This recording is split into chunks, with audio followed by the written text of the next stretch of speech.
welcome everyone. Thank you for so much for joining us for this, our first episode of our Curse of Strahd stream. Super excited to have everybody here. Very quickly, I'm gonna just run through our cast very, fast. We've got Ben, our resident Gremnik, who is playing Durango. I've got Ryan. Hello, Ryan. Hello. Playing Cole. We've got Ash, the fighter. That is Jay. Jay, who was joining us from our big contest to see who our next big contestant on -2 charisma would be a couple months ago. Finally got you on stream. Super excited to have you here. Finally. Good to be here. Months in the making. And then, of course, Chillin' Chuck himself from our the Sinner's Dream show that I play on Mondays. Chuck, how are you? I'm doing pretty good. I'm pretty excited to be here. Yeah, man, I am too. I'm fired up. I think there's no better way to celebrate Halloween in the spooky time of month than with a nice vampire story, right? A nice heartwarming vampire story.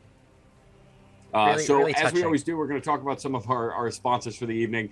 We could not make these games possible without the help of Foundry. Foundry is the virtual tabletop software we will be using throughout the game. If you guys are looking to find a very budget-friendly and powerful virtual tabletop to play your games on at home, check out Foundry. It has got a massive mod community that is just continuing to grow and really offers just a ton of incredible tools for just about any tabletop game you'd want to play virtually. So check them out. Of course, our games would not run as smoothly as they do across the internet, spanning the continent of North America without the help of Forge. Forge is the hosting site that hosts specifically Foundry games. Sign up there. Their rates are incredibly low. I think I have the top tier, and it's so much storage I don't know what to do with it. I've started selling a lot of the storage on eBay because I just don't need it. But if you guys are looking for a low-cost option that is significantly cheaper than some of the competitors, check out Forge. Right? I could throw up screens with Roll20 or D&D Beyond costs, and believe me, Forge is significantly cheaper. And they do a very, very good job. That's why the games run so well. Next up, a lot of the audio you are going to hear throughout the stream comes from Tabletop Audio. They are a user-supported, user-generated audio site that has a ton of tools to help make your games more immersive, from audio to soundboards and all kinds of different things. You can either download them or stream them to your players or stream them, via your game. So a lot of very cool stuff you can do there. Check out tabletopaudio.com for more. And then last, but certainly not least, all month long, we are doing a giveaway to NAMI, or a giveaway in conjunction with NAMI. We are raising funds for the National Alliance on Mental Illness. Follow the links below to donate. You can win entries into our dice giveaway. You can, of course, also spend your channel points to get them. But if you have a little extra cash lying around and would love an extra shot at those Ashira dice this month, go ahead and click the buttons, and we will hopefully you'll get them. But we're going to be doing that drive all month long. We've got a bunch of events and things coming up to help support that, including a relatively big one this Friday, right, Chuck? Yeah. Pretty excited to run that game this Friday. Oh boy! But it really is an important cause, and we're trying to do everything we can there. So we're going to continue to raise money. Every little bit helps. So if you find yourself with a little extra change you want to throw at us, use it to help win some dice. They're nice dice. They're worth it. You're worth it. They're real nice dice.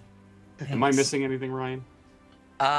We are, as we do every stream, doing the Steam game bribe as well. If you don't have enough points, or you're just joining us, or both, we have, with Elf Eggs, you can get a free Steam game. And actually for Strahd, what game did we get this time, Ben? Something good. Yeah, this one we've actually logged some hours on as a group a little while ago. It's called For the King, multiplayer RPG type game. Yeah, so if you want For the King, use your elf eggs. It's only 300 elf eggs. That's a good giveaway. I might enter. Can I enter? It's a fun game. Do you have it? Rules against it? I mean, I do, but I mean, there's some expansions that are out. I don't know if it's for the expansions. But if you are not Jay and you want to enter, go into the chat, use your elf eggs, and we'll let you know at the end of stream who wins. Awesome. And that's well. With that, are you guys ready to dive into Spook City? I feel like you emphasize die too much. I'm a little worried about that. Yeah. I said dive. Oh. Dive. But you really hung on the vowels there. It's concerning me. I'm okay. We're okay. Let's do this. All right. Roll We're Ryan. fine. Play us in, Everything's man. fine.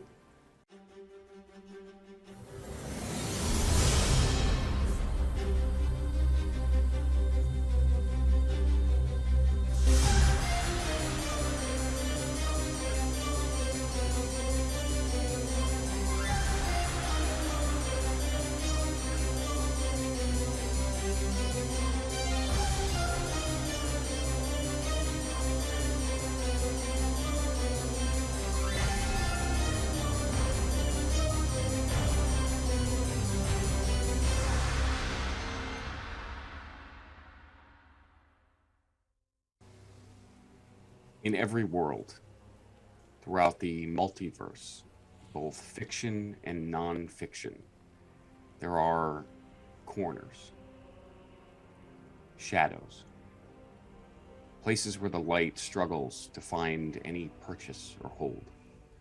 Yet somehow life continues to exist within that darkness, within the nooks and crannies of the worlds in which we exist. Many of us will forever remain ignorant to what lies away, hidden, lurking in the dark. But on this evening, we do not count ourselves amongst those lucky few, those fortunate souls that live out their lives blissfully unaware of the evil that lurks beyond the veil. And we venture now to such a place, hidden away from history, from time, by shadow and mist. And as that mist unfolds around you, obscuring every inch of your view, a sudden flash in the dark, a forest,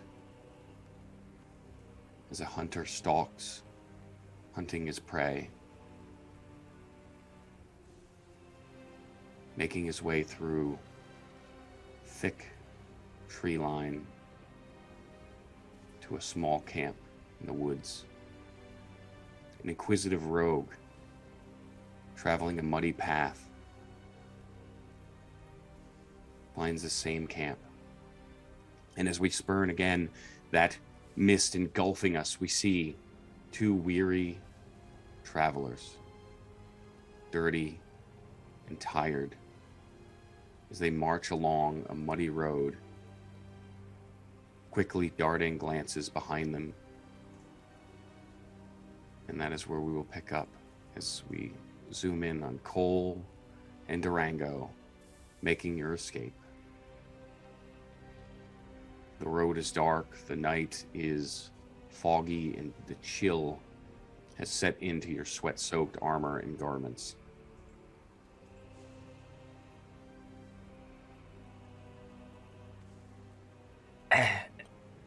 I think we might have lost the trail on him. How did that go so wrong? Durango does not know. We have run that same bit over and over and over again, time after time. I don't understand. We played it by the book. It's flawless. We have tilled these fields too often, no? Perhaps it is time to move on? Maybe that's it. I guess you can only scam a few the same village over and over a few times before they pick up on it.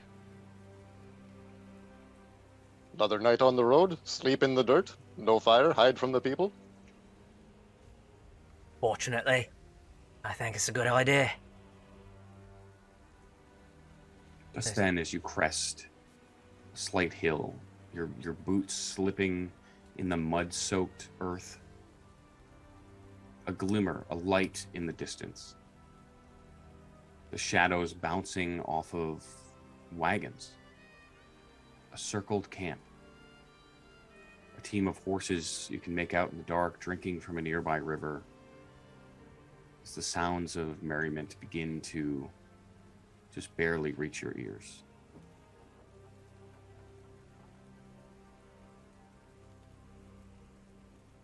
Well, hello? Perhaps we blend in, hide? Or try our luck again? We'll see if they have a bit of coin on them, and then we could try it. We could could go into something. We'll try something different. What's something we haven't tried before? Oh, well, have we not done it all? Every trick in the book? Mostly. Maybe you could do the flare-up thing you do with the fire and spook him, and maybe they'll drop the coin. Inside simple one.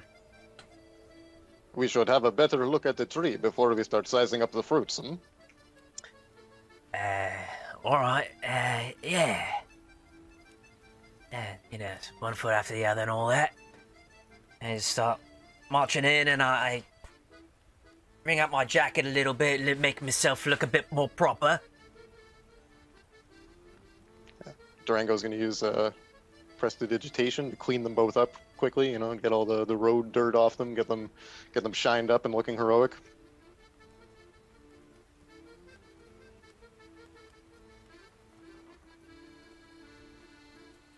As you approach, figures begin to appear in the dimly lit circle that has appeared in the middle of the woods. Brightly colored garments as several of them dance in circles around a fire. A thin, finely dressed elven man of average height listens close as one of these figures continues to whisper tales, stories of a dark lord, a devil count, and the dark history of Strahd von Zarovich. He tells of a beautiful town in a valley filled, teeming with life. In the corner, oh, sorry, go ahead. Sorry. I don't know that I'm interested too much in all of this teeming with life thing that you have going on, but I will say, I do like the idea of this heroic figure you've given me. I will tell you, Tenseta, he is a powerful man, one to be appreciated, feared, but admired, like all great leaders. Naturally. The valley is beautiful. It is a source of riches beyond your imagination. Natural. And, of course, not so natural. It is a place of much power, in mystery, intrigue. You Come have with my us. attention. Yes, you should come. Probably. And you there, strangers, in the dark. Come, join us, sit by our fire. The Vistani are home to all. We have found the right fire, yes?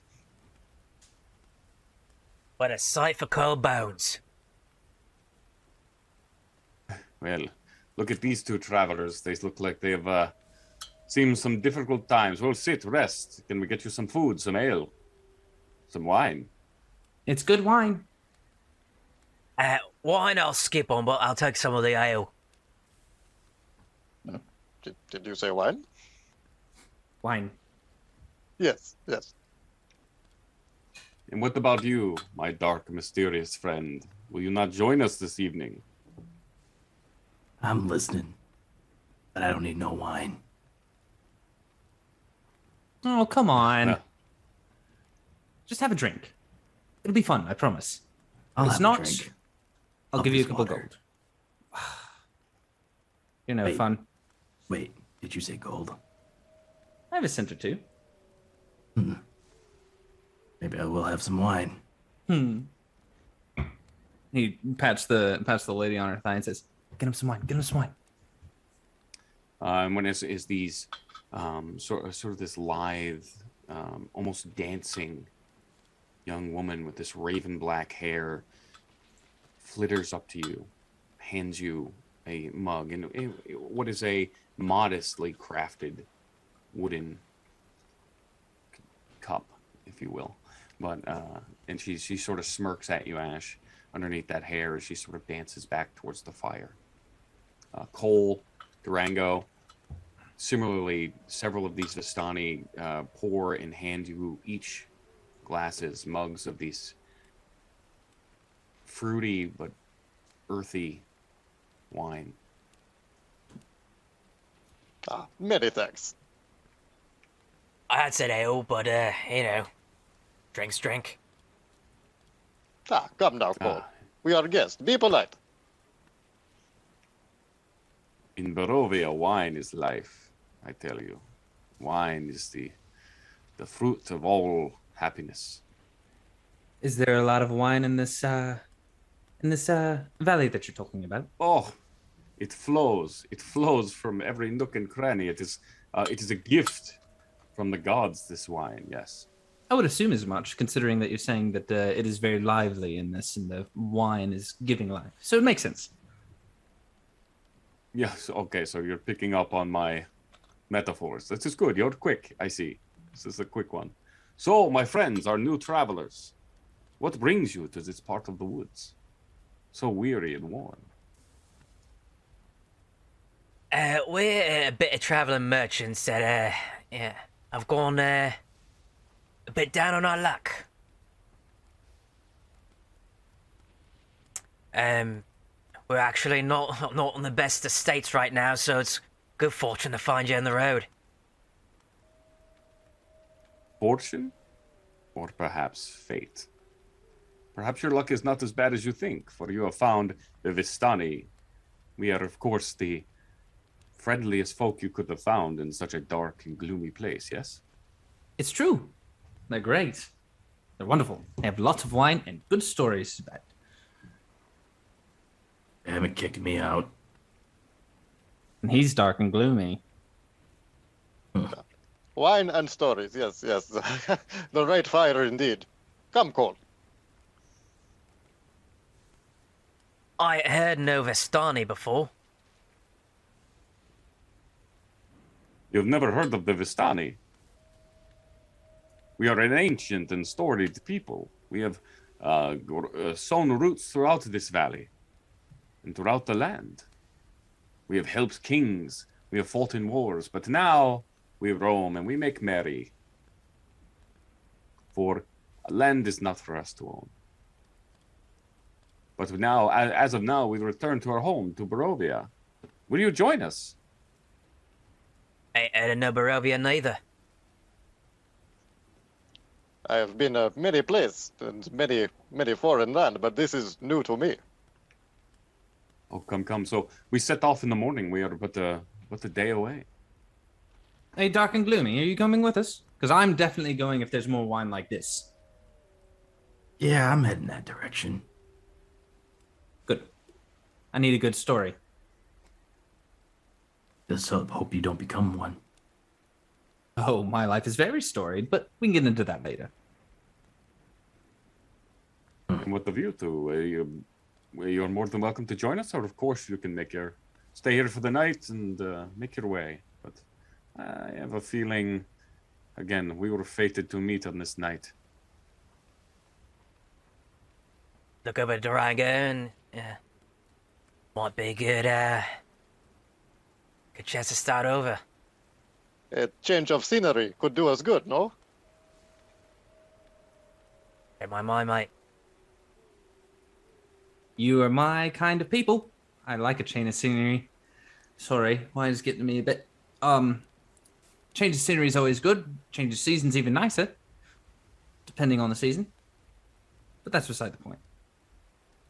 I ain't got a clue what you're talking about, but cheers. Hey,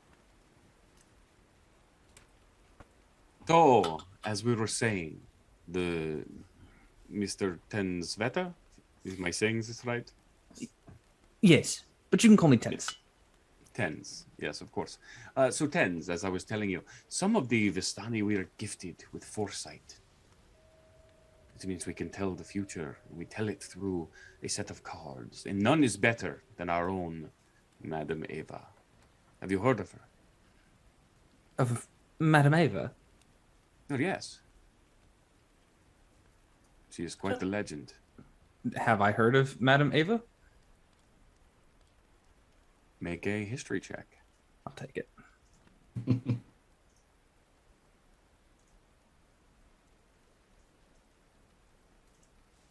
Is it letting First me roll of Strahd. Let's see how we do. Oh Is it boy. gonna let me roll.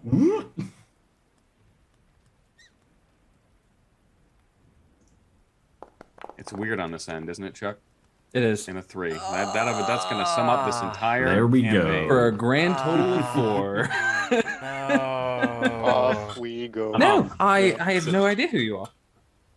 But I'd Yes, love to get she's, to know you.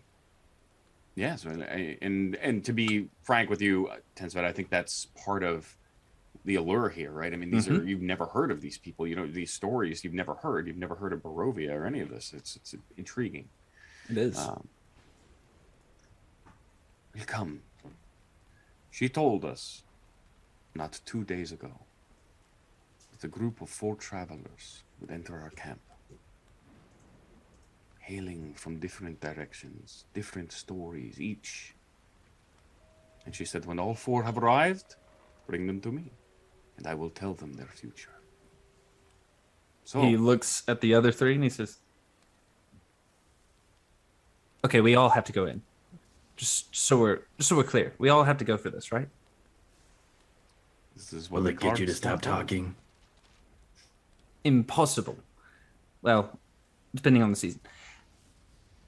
Come on. And he gets up and he starts pouring himself another wooden cup of wine as he starts making his way. He says, "Please, lead the way.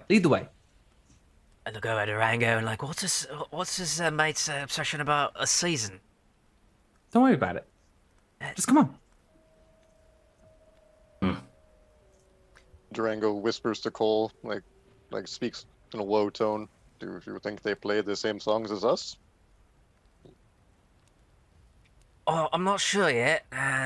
Culture seems a bit different. But I smell some dosh.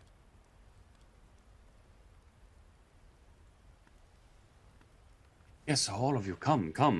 And he stands, and all the Vistani sort of start to dance as that music begins to play once again. The accordion lights up, and as they begin to dance, and he begins to guide you over to the largest tent in the camp. Don't touch me. I can walk myself, thank you. Of course, my friend. You're in for a treat. For very few, even the Vistani, we are unable to tell our own fortunes. It is a curse. It is the caveat to the magical powers in our blood. But for you, strangers, a gift most rare, is it not? Knowledge is He power, guides isn't you it? through. Yeah, he guides you through the sort of darkened, shadow-filled, almost alleyway that has been created by these circled wagons. The shadows sort of bouncing and dancing with the music and the light as you step up to this tent, a slight mist rolling out as he opens the tent flap for you. As you walk in, a figure sits hooded. A small crystal ball sitting on a velvet-lined table in a room filled with drapery, pillows, a sweet scent of incense in the air. They motion to the floor before the table. 4 pillows sit neatly, as if waiting your arrival. Does she look like some of the ladies back home that do this kind of stuff? Make an investigation check, or we'll just do perception. Okay. How do I get it to roll in your game? I can't get it to roll for my sheet. I don't know. I tested that earlier, and nobody else had any problems. It should auto roll when you click it. 17. Did you get it? Nah, I just did it manually. 17. Okay. So, with a 17, yes, you look and it looks familiar, right? Well, it's not. You said back home, right? Mm-hmm. So it wouldn't be maybe back home, but you've seen this sort of thing in carnivals and street performers. You've seen this sort of getup before. You know, the draperies and the dramatic flair, the candles lit all over the room and the smoke, and it seems very Witchy?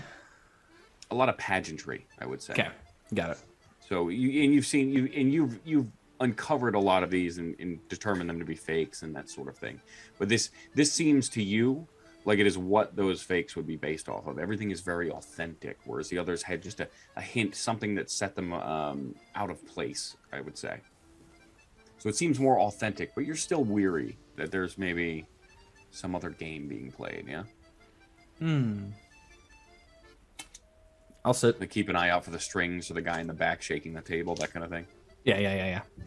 Drop myself down on the floor, sort of rest my arms on my elbows. I mean knees, not my elbows, that'd be weird. Durango gracefully drops down into a cross-legged sit on one of the pillows, just like in one fluid motion, hands resting on his knees. Ash pulls the pillow slightly away just to give more space and turns so his back is as far away from the entrance of the tent as possible without actually facing away from the crystal ball or the others. So like at a 45 from the entrance. As the figure sits, this dark black with streaks of gray hair cascading out from a deep, thick hood. She makes no movement, no sign, no motion, no sound, until finally Ash takes his seat. Care to have your fortune told?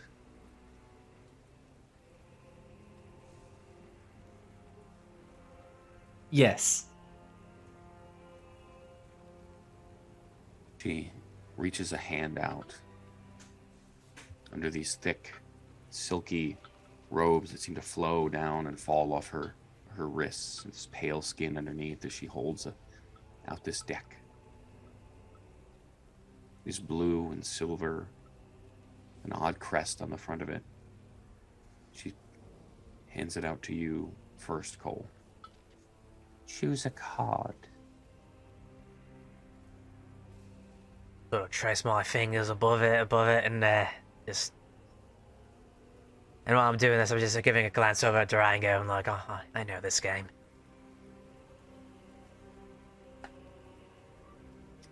She beckons you to put it down on the table. Do not look at the card, just place it on the table. She moves over to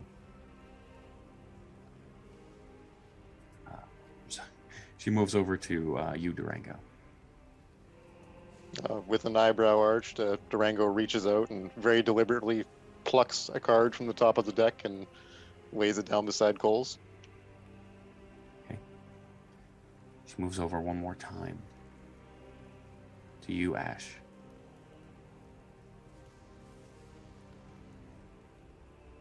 All right. Slide the card from the bottom of the deck. And then lastly to you, Tens. His long elven ear will twitch, listening to the backside before he just takes one off the top and sets it down gingerly without taking his eyes off of the figure.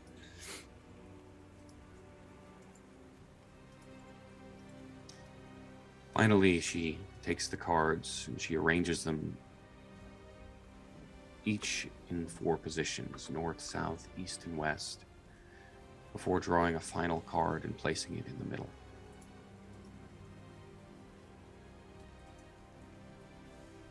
I did the wrong thing. I knew I was going to. And one button to click. Yeah, hold on one second. Let me just fix this.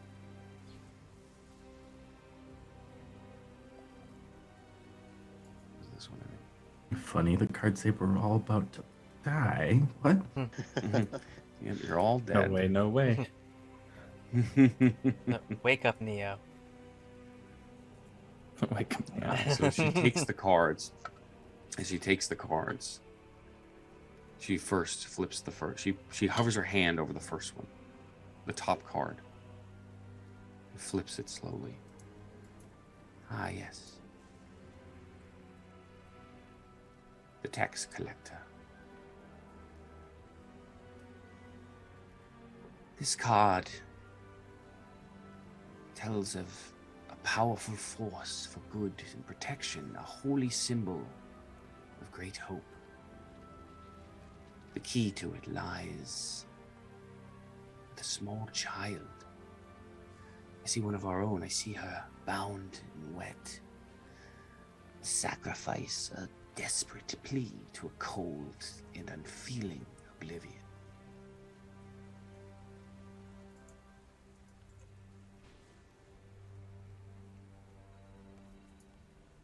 She flips the next one and looks over at you, Cole. Ah, the hooded one. This tells of history, of knowledge, an ancient power that will help you will better understand what trials you face. The Seven of Swords in this position. I see a giant, a god faceless, who awaits you at the end of a long, winding road within the mountains.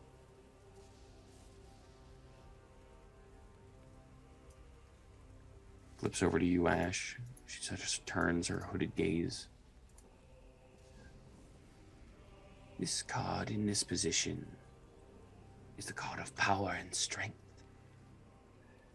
It tells of a weapon. The illusionist is a man, not what he seems. I see a wagon, no, a cage. And therein lies what you seek, vengeance and sunlight. Turns over to you, Tensetta. Before even moving her hand over the card, she says, this card sheds light on who will help you in a great battle to come. An ally against the darkness.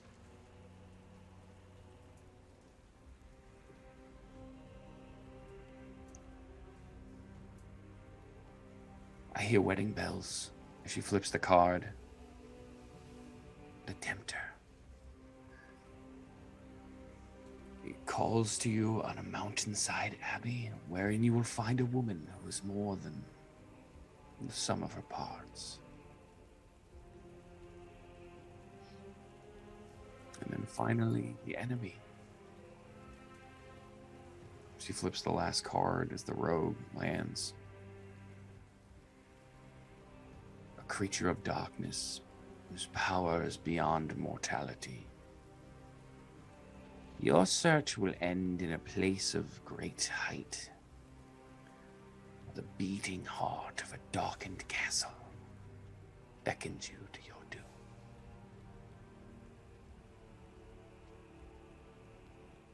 As she swipes her hand across the cards, you watch as they all vanish off the table. Before she returns to a seated position.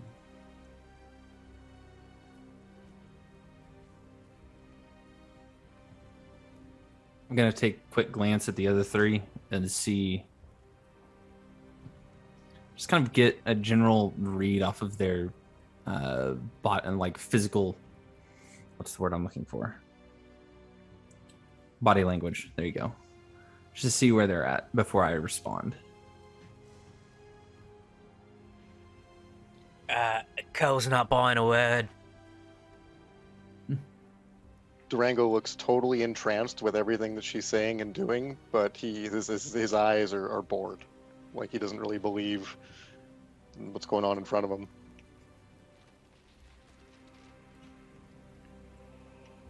Ash is sitting there extremely tense. But other than that, you don't notice much.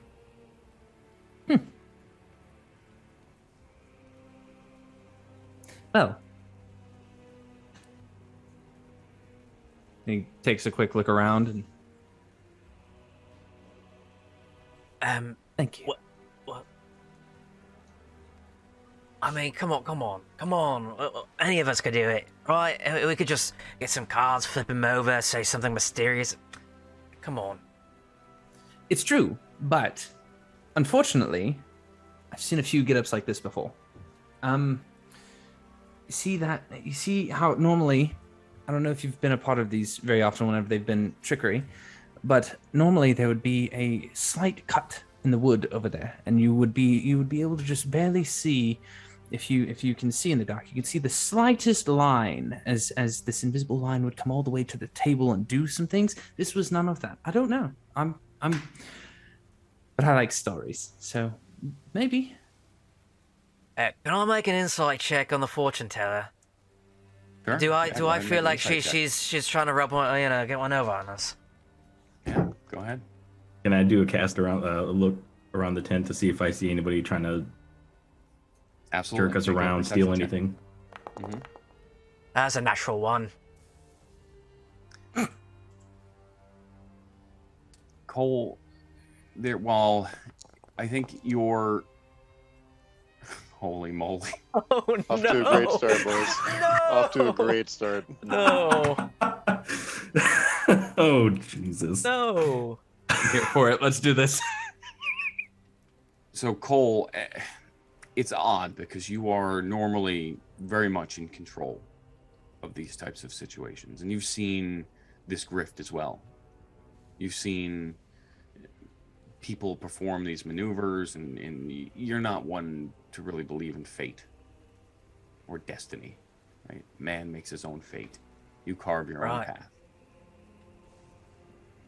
But something about the air and this woman who still is just seeming to stare through you, although you can't even see her face or her eyes. It's underneath this thick hood.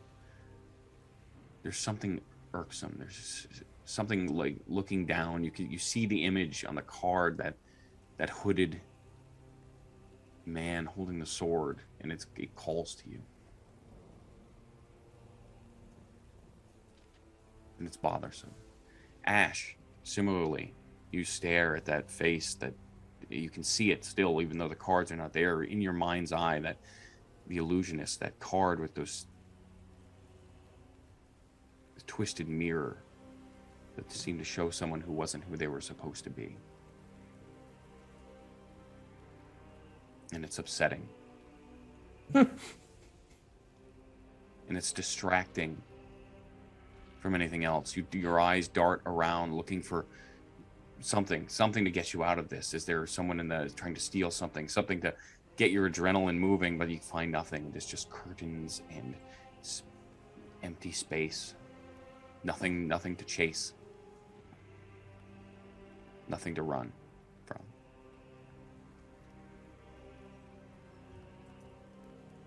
Time will tell if you're right or wrong, Mr. Mavvin. But you cannot run from your fate.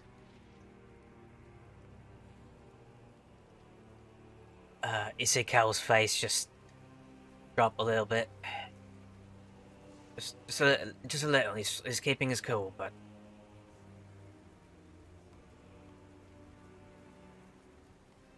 Choose to ignore my words or embrace your destiny to come. The choice is yours, but the darkness awaits you.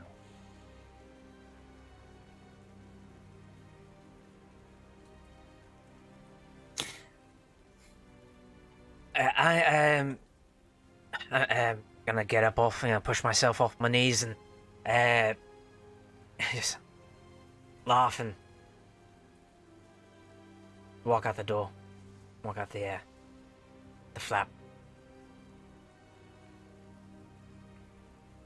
Followed very closely by Ash, who stands up quickly, wordlessly, and is out of that tent. Rango, I'll be outside. Durango slowly gets to his feet and makes a bit of a show of brushing himself off before bowing to the fortune teller. My thanks for your time. And holds open the flap in the tent on his way out for tens. Tins gets up and dusts off his knees as well and looks, starts to head out, stops at the door. He turns and looks at the lady and says, "Did the child have a name?"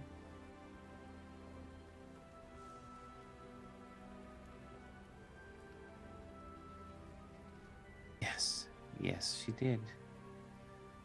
However, whether she continues to have one may be up to you. You got it. And he exits. Thank you. Durango? Durango. Durango Fortescue. And he holds out a hand in greeting. It's got one finger too many on it. He takes it, looks at it briefly, and notes it without really making a big deal about it before he just says, Tinsveta Neyota. She can call me Tins. It seems we've been... He glances back at the lady behind the flap and just says, fated. I'm not sure that I believe everything I hear. Tonight I know that my fate holds wine and song. Come. Indeed. Durango claps him on the shoulder and goes to move back to the fire with Cole.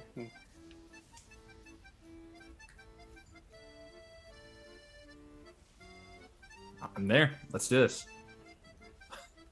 You can see Cole already found a place back by the fire. He found his mug and his... Well, tell me, my friends, how was it? Did you learn much about your destiny? But it's not alright. Not... she's not okay. I think she's just fine. Brilliant, Well, you even. know, not all of us are ready to accept our fate. It is difficult to sometimes be shown, and we can fight against the flow like a strong river, like a current, dragging us down. And you can fight, and you can fight, and you can kick, but ultimately, who are we but the pawns in this greater game, this cosmic puzzle? Yes? Right. Someone's always pulling the strings, though, isn't it? It's fine to say fate holds your hands, but yeah, there's always somebody out there manipulating. Well, that is why we Vistani choose to live free. We serve only, of course, Strahd. But even that is, an agreement. He does not call on us. We do not own land. We flutter about and live our lives as we see fit. What else can you do with this limited time you have, eh? Meet him. I would love to meet the fellow. Oh, I'm sure you will. Strahd, in particular, takes notice of guests in his kingdom. He is very welcoming. Kingdom. Yes, his kingdom, all of Barovia, belongs to Strahd. And we're gonna Can meet you him. answer to Strahd? I'm sure you'll meet him at some point. He is very very astute ruler. He is a very watchful eye. But to please, all men who must rule must be cautious. But he is, again, a very welcoming person. I'm sure you will love him. You get a lot of visitors that go visit Strahd. To Barovia? Sure. Well, yes, now and then we get visitors. Most people that come choose not to leave. It is a beautiful place. However, from time to time, people wander in, like yourselves. Some choose to stay, and some vanish into the mists. Their story is to be told by someone else. Does King Strahd enjoy song? Oh, of course. Of course, he is a friend to the Vistani. Have I not told you this tale? No, of course not. You've just gotten here. Where did I leave off, Master Neyota? Oh, yes. Deep in the valley. a mighty warrior, set out to avenge his father's killers, the enemies of his people. Astride the mighty warhorse, he charges with his men into battle. They face a conflict, and our prince is wounded. Having won the day, but lost in a moment a glancing blow, he found himself dying in the mud. It was then that my great-great-great-grandfather picked up this prince. We brought him in. We took him in to the Vistani. We nursed him back to health, and when he was finally healed, he wished nothing but to return to his beloved mother, who still mourned back at her keep the loss of her father, or her husband, his father. He said, my whole kingdom I will pay you, all the gold, all the silver. I will give you land, I will make you rich, I will make you nobles. And still my great-great-great-grandfather said, no. This we do out of kindness. This is who we are as Vistani. We accept no payment. To this day, Strahd von Zarevich and the von Zareviches have been friends to the Vistani people. We have served him as he has served us. And that is how we became citizens, but not citizens of Barovia. Yes, we do as we please, forever a friend of the family.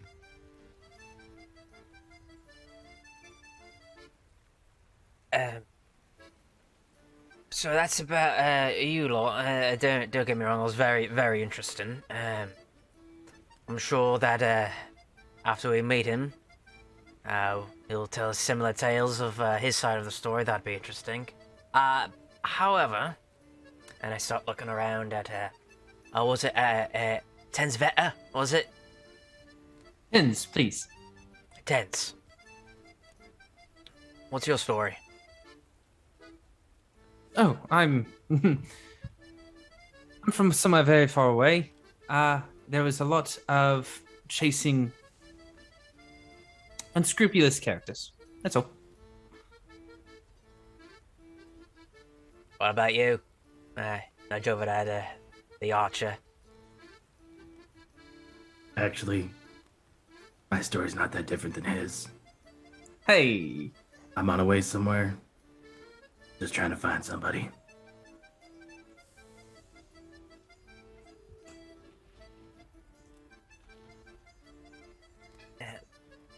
So you just wandered out of the woods like we did and happened upon this fire in the middle of nowhere?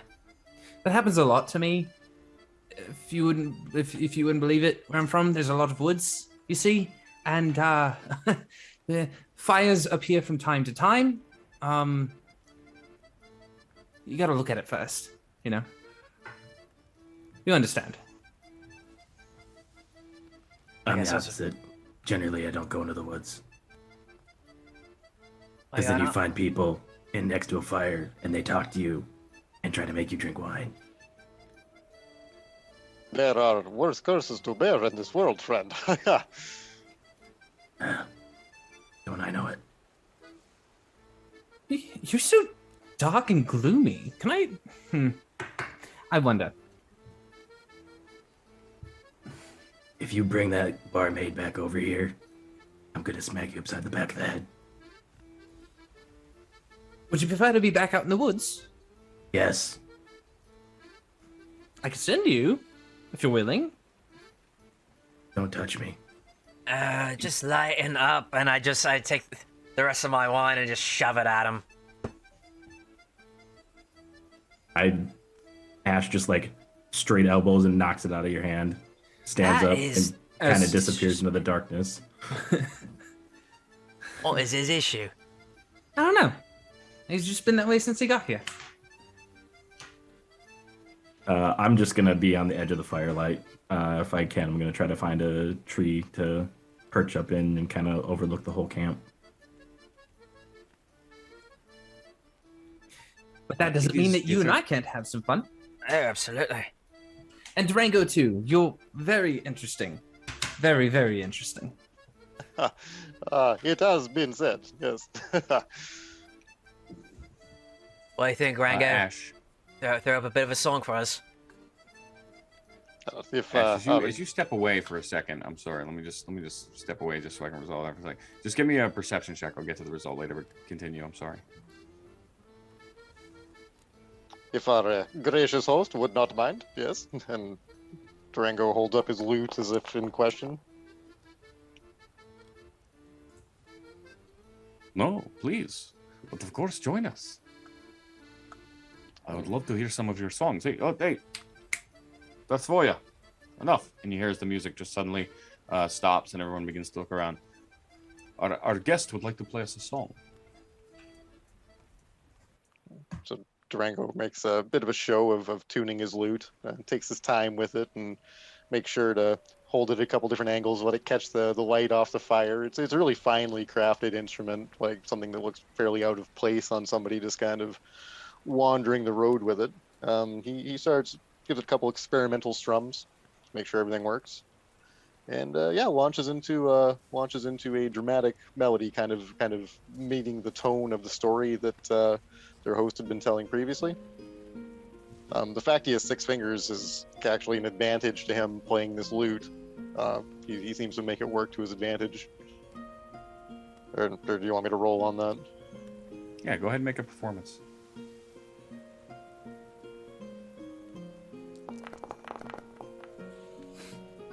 DM, did you get the perception roll?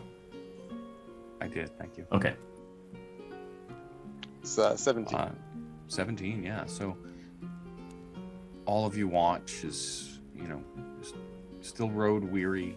This 6-fingered tiefling's dark purple flesh underneath brightly colored garments. This tunic, worn with mud, just begins to play this beautifully crafted lute. Way too nice for what you would expect this sort of individual to have.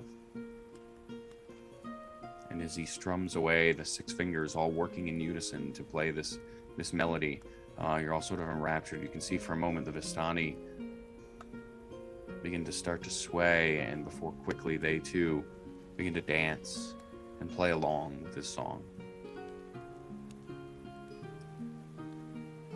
Ash, as you leave the camp, you exit into the darkness. The fog surrounding the area has become incredibly thick. Within just a few feet now, stepping outside of the light, and you're almost surprised you didn't notice it earlier, that your vision decreases significantly. You find the closest tree that you can find to scurry up, and you deftly climb its branches, looking down from the shadows at the dancing camp and the tiefling that is playing the song. All around, outside of the camp, even from your vantage point up above, the fog is so thick you're unable to see even the tree line beyond, but for shadows dancing in the dark and the campfire light. But given the state of the evening, the solitude for just a moment is all it takes for you to find reprieve and rest.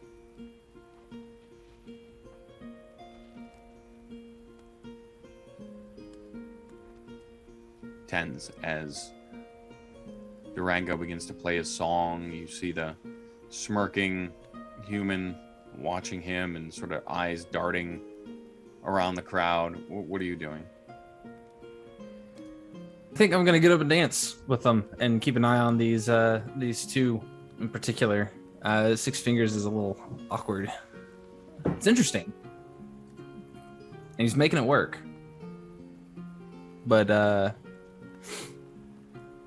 But with kind of Cole's penchant for being more cautious, it's one of those things that he's keeping eye on. It's too quickly to decry things. You try to, again, you try to you wrap your head around it and watch as the fingers sort of move, and it's almost sometimes difficult to tell where the 6-1 comes into play, because it's just not something you're used to seeing as it darts up and down the strings. And as these 2 raven-haired young ladies just grab you and begin to spin and dance, and you sort of bound between them and some of the other men, locking arms and spinning in circles and losing yourself in the joy of the occasion. Cole. I'm gonna get up from the fire and just not dance, but my wine and just sort of sway around and have a vibe to the music, I guess, and look around the camp as I do, and I'm trying to ascertain their wealth, how well off these Barovians are. Make a perception check.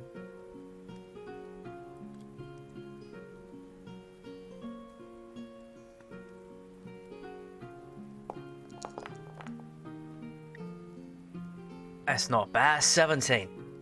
18. So with an 18, you dart between the individuals that are standing around and dancing and laughing, distracted by your friend's song. They are a modest folk, from what you can tell. They don't seem to want for much. The clothes are clean, they're warm, they're colorful. The garments seem fine, if not handmade, but on the finer side from some of the commoners you've seen in some poorer towns. They don't seem to have any problem sharing wine and sharing it plentifully with strangers, which is odd to you. Most people are less forthcoming with what they have. You can smell the faintly sweet and savory scent of cooked meat that is also being handed out easily as they pass it around the camp, each taking whatever they need. No one seeming to ask for any coin, nobody asking for anything really. And it's an odd thought to you, almost disturbing, right? How can these people not want more for themselves than just this humble existence? Although some of the tapestries and fineries inside Madame Ava's tent seemed very nice, and they could probably go for some serious coin in the right places. Most of the wagons, although well-maintained, are not gilded, they're not exuberant. They seem, humble, but not poor. You're sure if you dug, you could probably find coins somewhere. That's what I thought.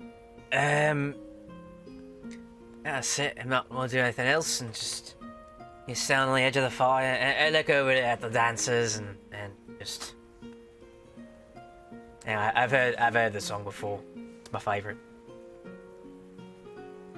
Come on!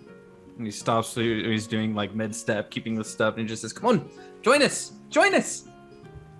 Look at over one of the girls, and all right, and just sort of Jack. It's the wine's hitting a little bit, so I Jack Sparrow my way over there a little bit.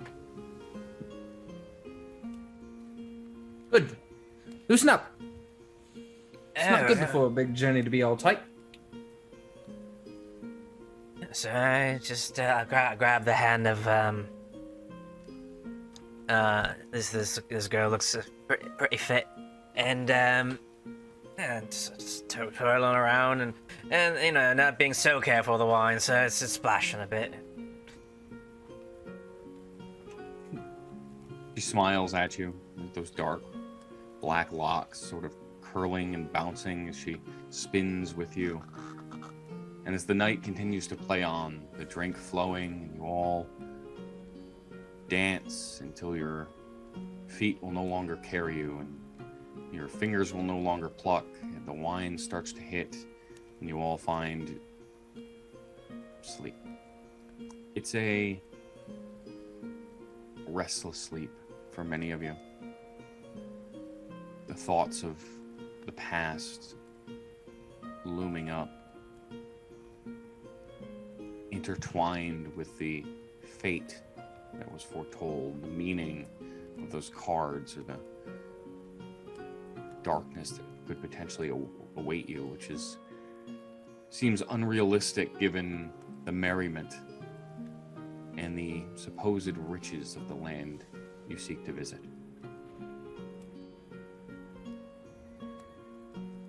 As somewhere in the dark, a raven caws, that song of night continues to play. Soft crickets against a babbling brook. Owls hooting in the distance. That's where we'll take our first break. So, guys, thank you so much for diving into that. Make sure you are spending your channel points for dice giveaways. Of course, if you've got the extra coin in your purse and you haven't had to rob any Vistani for it, then, you know, think about giving to National Alliance on Mental Illness. We're raising money for them all month. We appreciate your donations, and you get extra dice giveaways for it. So thank you so much for sticking around, and we'll see you guys in, I don't know, give us 10 minutes.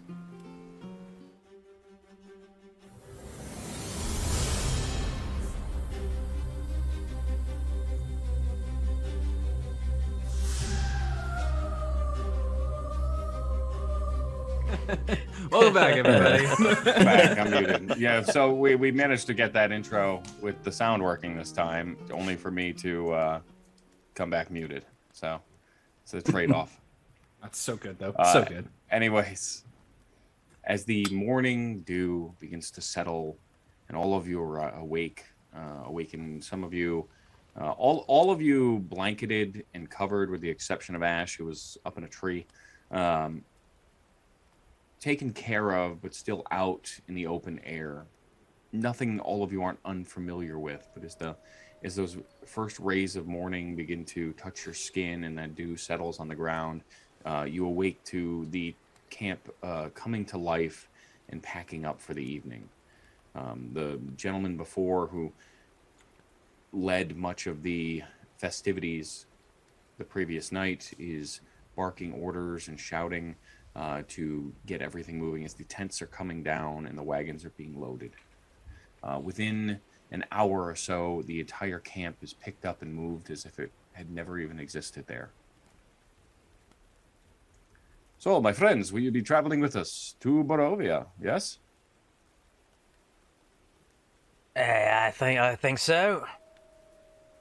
As long as life is flowing, of course.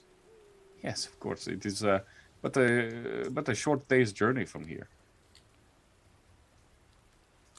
Seems like a good idea then. So Kyle gets up and dusts himself off, and just make sure that he has his pack laid out, and he's got a bedroll with him, so he tucks that all in and slings it over his back, and within a very short period of time, like he's done this quite a few times, he's good to go. I feel like Tins would have woken up kind of like full-on starfish in the middle of some grass, just letting the dew fall down on him over the top of the blanket, and he just kind of sits up and right, gathers his things probably just about as fast as Cole does, in a similar fashion. But he has his backpack with both straps over his shoulders as he's just holding on to it tightly, excited. Durango wakes up and is within moments just pristine, immaculate. His clothes don't look rumpled or slept in. His hair is as it should be. His skin is clean. Ash steps around one of the trailers and goes, "I hope you princesses slept all right." Princess. Just fine, actually. Oh. I believe that was meant to be an insult. Whatever. I've been called worse, so it's one of those things. You get used to it. I see a good night's sleep did not improve your mood. Listen, I know I can kind of come off as dark and brooding, as you put it. I apologize. People aren't really my MO, but they are my MO. It's a thing. If we're going to be traveling together, I will make the attempt to be more cordial and friendly. My name is Ash. Finally, a name. Pleasure to meet you, Ash. Mm. As you gather by now, I'm Cal. I am It is- Durango Fortescue. Some say I'm the never gonna be great able to pronounce Durango it. Fortescue. The great Durango Fortescue. I've never heard of you. I think he's great. Anyway, I'm sorry. See, I'm doing that thing again. I'm sorry. It is a pleasure to make all of your acquaintances. And as long as we are traveling together, just let me know if there's anything I can assist you with. You see, now isn't that better? That is most cordial, Ash. It's all relative. It's better. Tinsveta will actually get up next to him and just kind of shoulder bump him softly. Just says, "See, it's not that bad. Just be friendly." Yep. Friendly.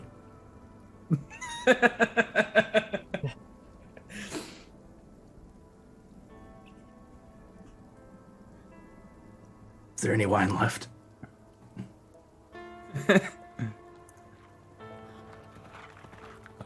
As you say that, that tall figure again rallies everyone up, and well then, we will be off to Barovia, to home. Yeah, as he slaps the wagons start to move. They rumble on down this long, muddy road very quickly into the day. The rain begins to come down. It's a slight sort of fall drizzle. It is cool. For those of you that are wearing lighter clothing, it tends to get cold very quickly, and you are offered these heavier cloaks by the Vistani. They are brightly colored in purples and greens. So I would imagine that would be Durango. Yeah, he's not very well layered. He holds out the cloak at arm's length and eyes it with delight. You know, used to bring garish performers' clothing. It's right up his alley. Mm-hmm. Cole. This metal gets a bit cold at times, and he puts it over. And you haven't noticed this before, but as he puts the cloak on, it's on his back. He has a big shield, and greatly emblazoned on the front is a symbol of Lathander. And so, put the cloak on, and it covers all that up.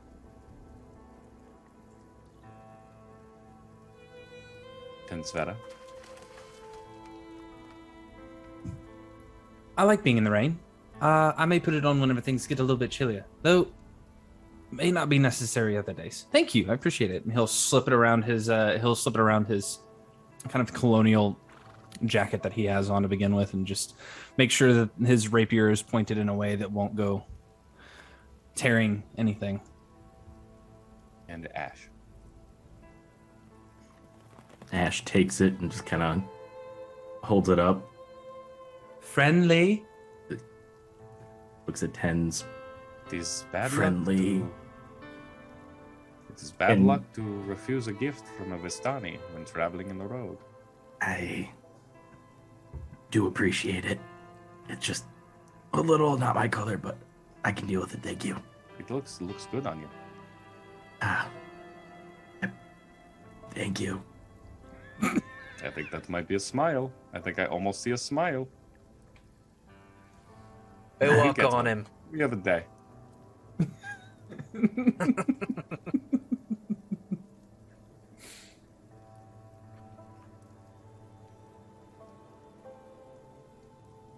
So as the wagon trail begins to make its way down this muddy road, black pools of water stand like dark mirrors in and around the sides. It seems to the water cascading down slightly sloping hillside to these small lakes in this marshy region.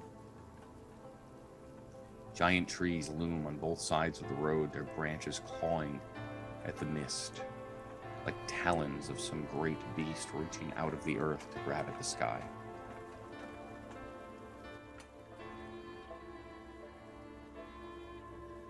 Roughly 8 or so hours into the journey, the sun begins to set behind an overcast sky.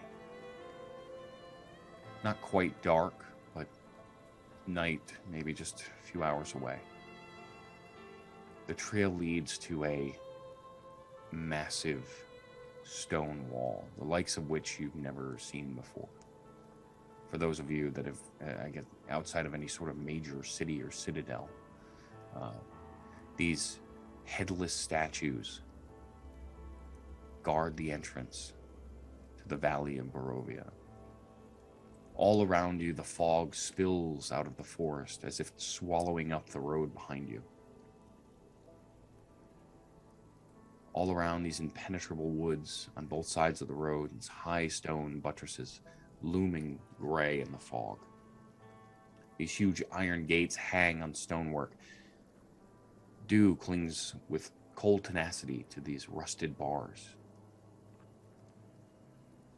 The armed guardians flank the gate, their heads now lying amongst the weeds at their feet, greet you with silence.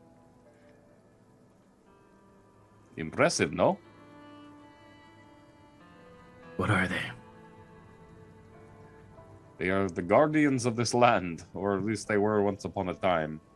Long before the Vistani were here, that is for certain. Remnants of an ancient history.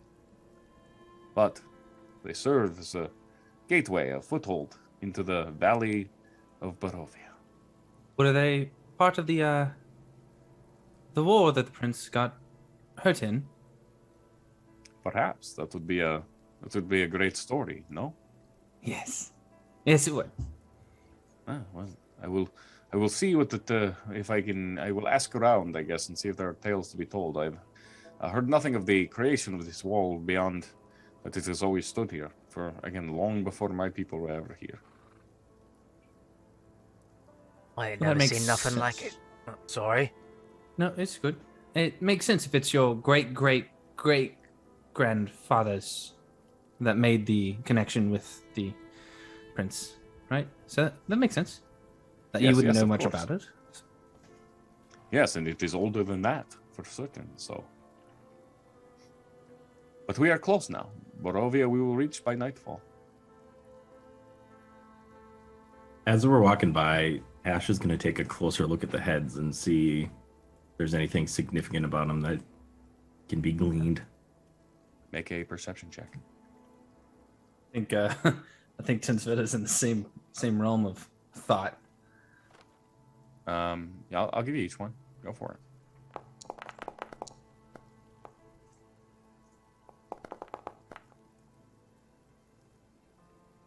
You're both in the same realm of answer. I was going to say, we're both equally observant. So 14 to 13.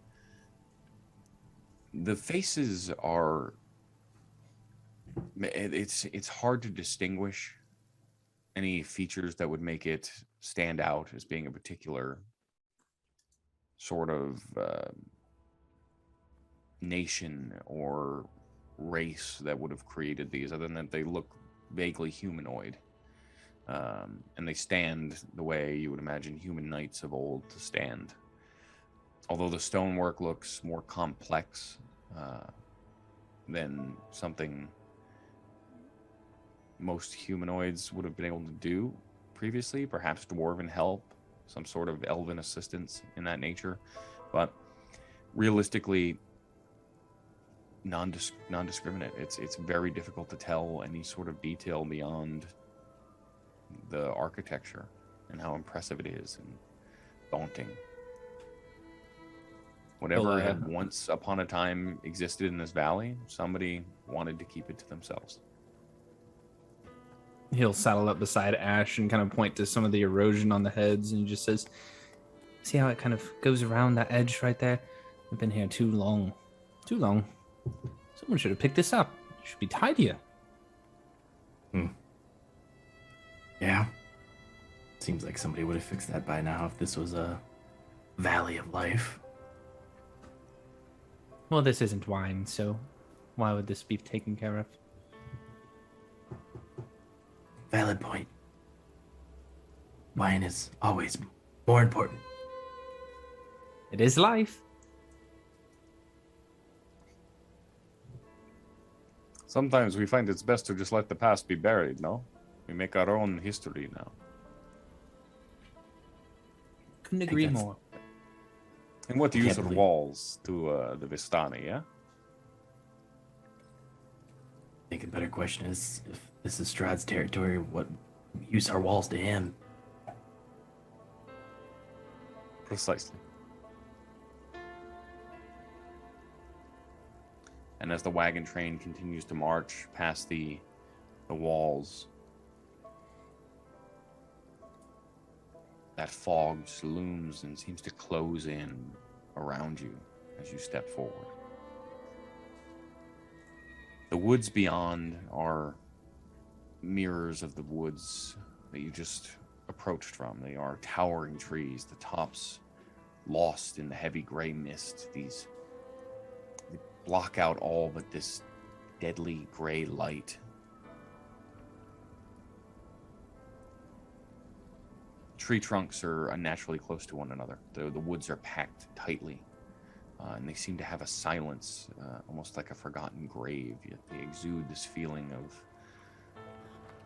an unvoiced scream, tension.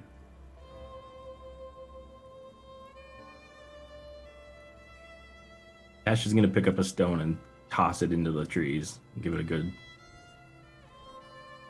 throw. It thuds as it bounces off some of the tree trunks from one tree to another, then into the brush. A bird takes off into a flight. Looks like a crow, raven. It's hard to tell. Caws angrily at you. Oh, good. There's living things in the Valley of Life.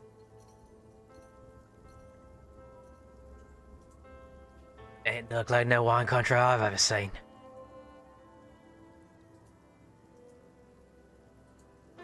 The sculptures are, well, bizarre. Yes. Though, this would remind me of the stories that we used to hear back home where we wouldn't want to be. It's odd that they called this the Valley of Life. I wonder if there's grapes behind all these trees. It's like they made a wall. He, like, peeks between them, just trying to, like, find some line to look through. As you do, you sort of flitter by the edge of that road towards the tree line. Tens. Mm-hmm.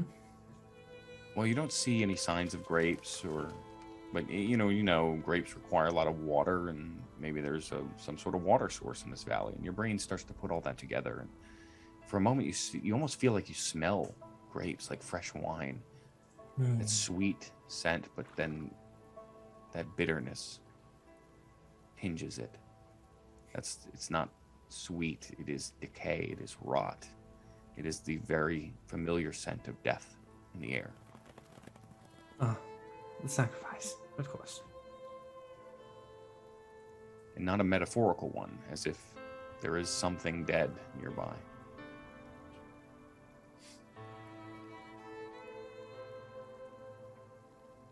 They really should have people to clean up their roads from time to time. It is a kingdom, after all. Hey, it looks so bad to me. You don't smell the stench of death?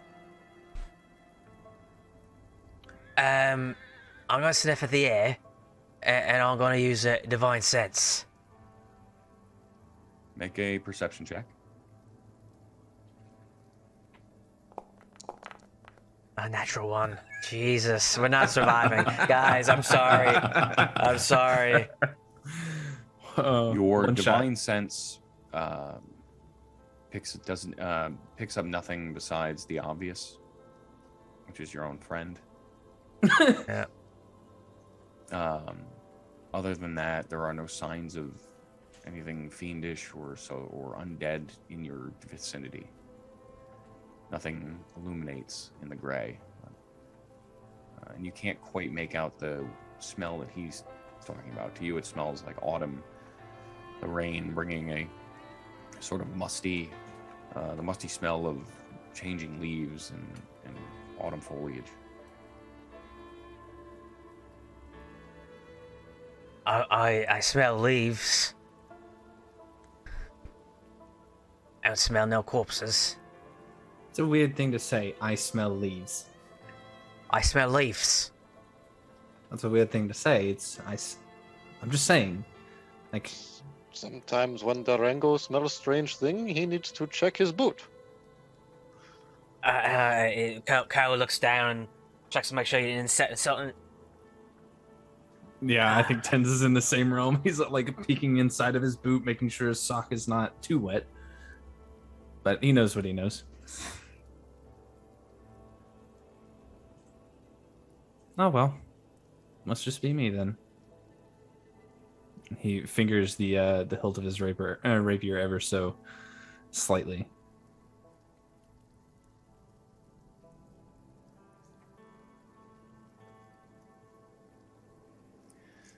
As all of you continue your travel, that muddy road continues to lead further and further into this gray valley. The mountain peaks rising up around you. A river flows from somewhere high in the mountains down into the valley, tends immediately, leading you to your very clear assumption that there is a ample supply of fresh water nearby where they must be growing these grapes, this wine. And it makes all the more sense to you as you see the clear water rushing through this mountain stream. It's as blue as a winter sky.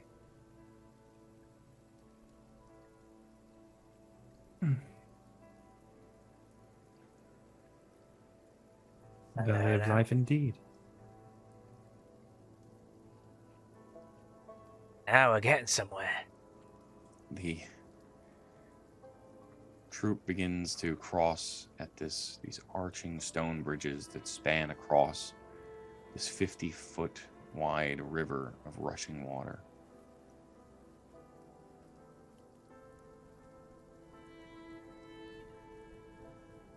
Don't fall in.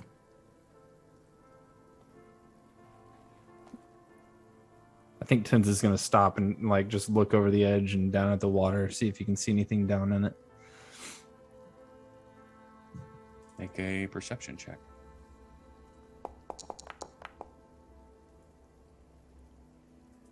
Better. There we go, 24. Better. Yeah. So staring down into the river, the water looks to be relatively deep, ranging anywhere from 5 to 10 feet. It is probably at its deepest. The bank is stony. There are moss-covered rocks. The water seems to be filled with this relatively small sort of river trout that you'd see in this type of fast-rushing mountainous river. Other than that, it looks perfectly normal, and to the Vistani's point, teeming with life. It's beautiful in its own way. Does this bridge look like it's the same kind of masonry as the wall and the statues? Go ahead and make a perception check. Okay. Perception. Great question. You're not an expert in you're not an expert in stonework by any means. You know, the forests are really your home. It doesn't take much to know that the bridge is definitely better maintained than the wall was. Whether it was crafted during the same period or not is difficult to say, but it's not nearly as dilapidated as the wall you pass through. Oh, you mean there's no headless statues? There's no headless statues, yeah.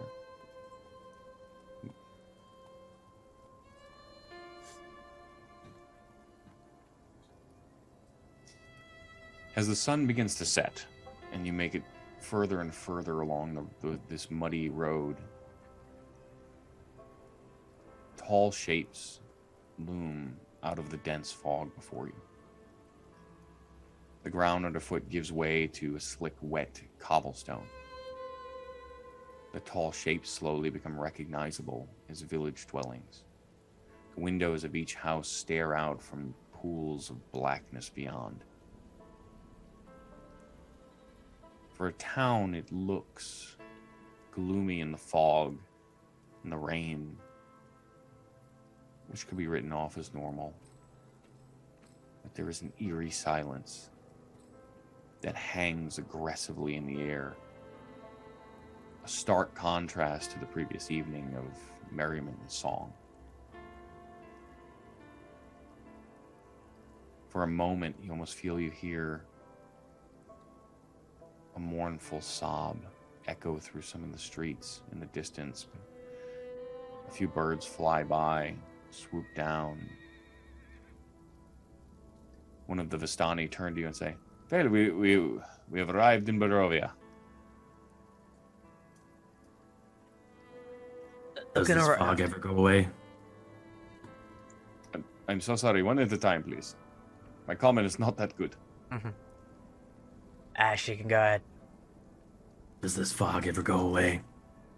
The fog? Oh, yes, of course. It is, you know, we are in a valley, and so with the changing of temperatures and the mountain water, it has a sort of effect on the water where it evaporates. I don't know if you're familiar with this process. I don't know what they teach you in the schools where you're from. But it is a misty valley for sure. This time of year in particular can be a little difficult, the rainy seasons and fall, but I promise you, come spring, it is life and green and beautiful. Thanks. You're welcome.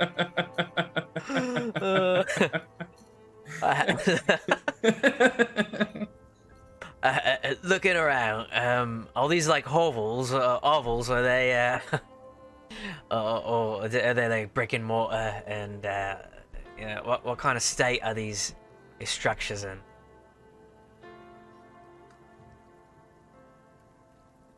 From what you can make out through the fog from where you are,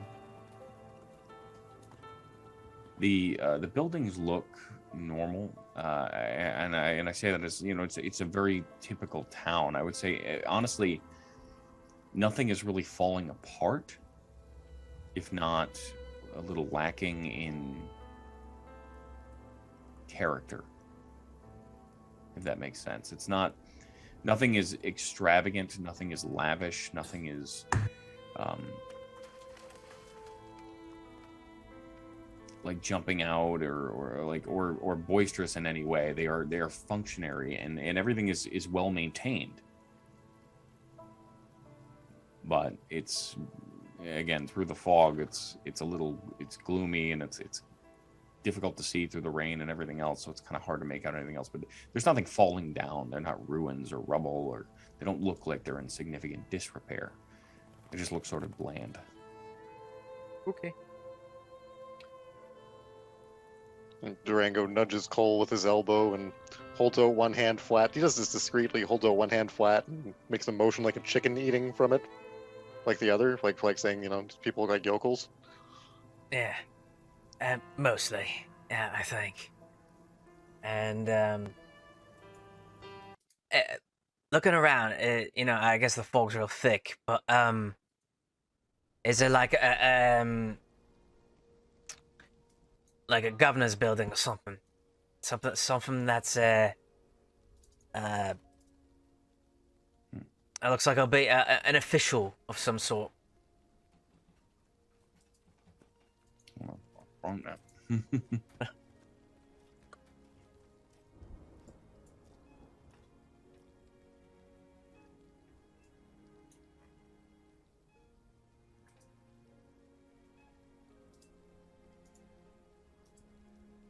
Poorly set up. Wrong map. That's okay. We need a token in the scene. There we go. Mm-hmm. Hey. Very nice. Ooh, that's pretty. Beauty fish. Beauty fish. So what point on this map are we? Like, where are we? So where you've just approached from is realistically west east. So you guys are actually approaching from this direction. Okay. Okay. Is this portion on a hill? Raised up, or is it like up here, I should say? Yeah, up here, yeah, it is a little more raised. Yep, a little more raised than the rest of the town. So it overlooks slightly. Okay. There is a large building that looks to be some sort of smithy or something of that nature, sitting a little higher up on the outskirts of the town as you enter.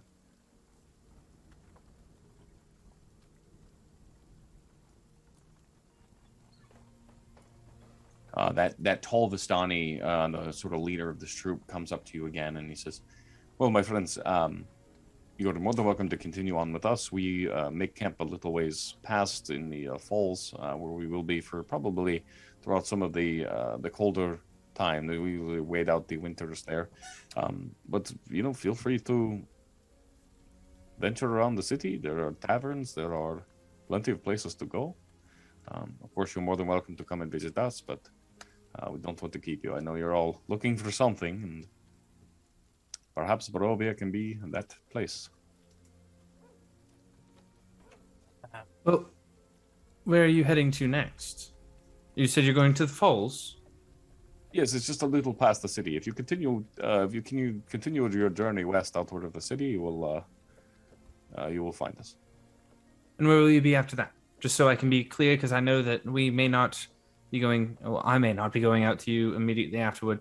After I handle my business. That is what I mean. So we will be making camp there for the next few months until the winter season okay. passes. We will winter there, and then of course once the sun and the spring come upon us again, we will venture back out as we do. Thank you. I appreciate you. Yeah, we appreciate the company and the song and the dance. Yes. May our paths cross again, O giver of the fine wine. Yes, I hope to see you soon. You will always have a home in the Vistani. I sort of give him a nod.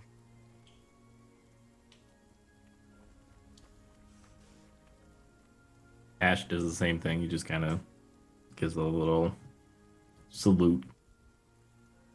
And you watch as the troop, the camp, make their way. Yeah, I'm sorry, Chuck. It's actually here. This is the entrance I meant to point to. But yeah, I will say you can see it up on the hill. But yes, this is where it was. My map, there's something going wrong with it, so my vision's a little messed up, and I'll make it out. I found my footing now. So you watch as they circle around. They don't go through the town. They seem to walk. They meander around it. On the outskirts is that wagon trail begins to continue on past the town of Barovia as the sun is low in the western sky.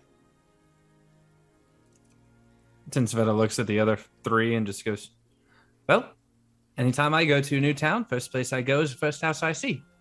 And that one right up there," and he points to that smithy up on the hill, and he says, "That's the closest one that looks like it may be alive. So I think we should go there and ask questions first, yes? I need an inn. I need more. I want to taste the local wine. I don't know that what they had was local, but I assume it was. I'd like to confirm it." Oh, we're gonna need a couple beds. So ask around. They're as good as any.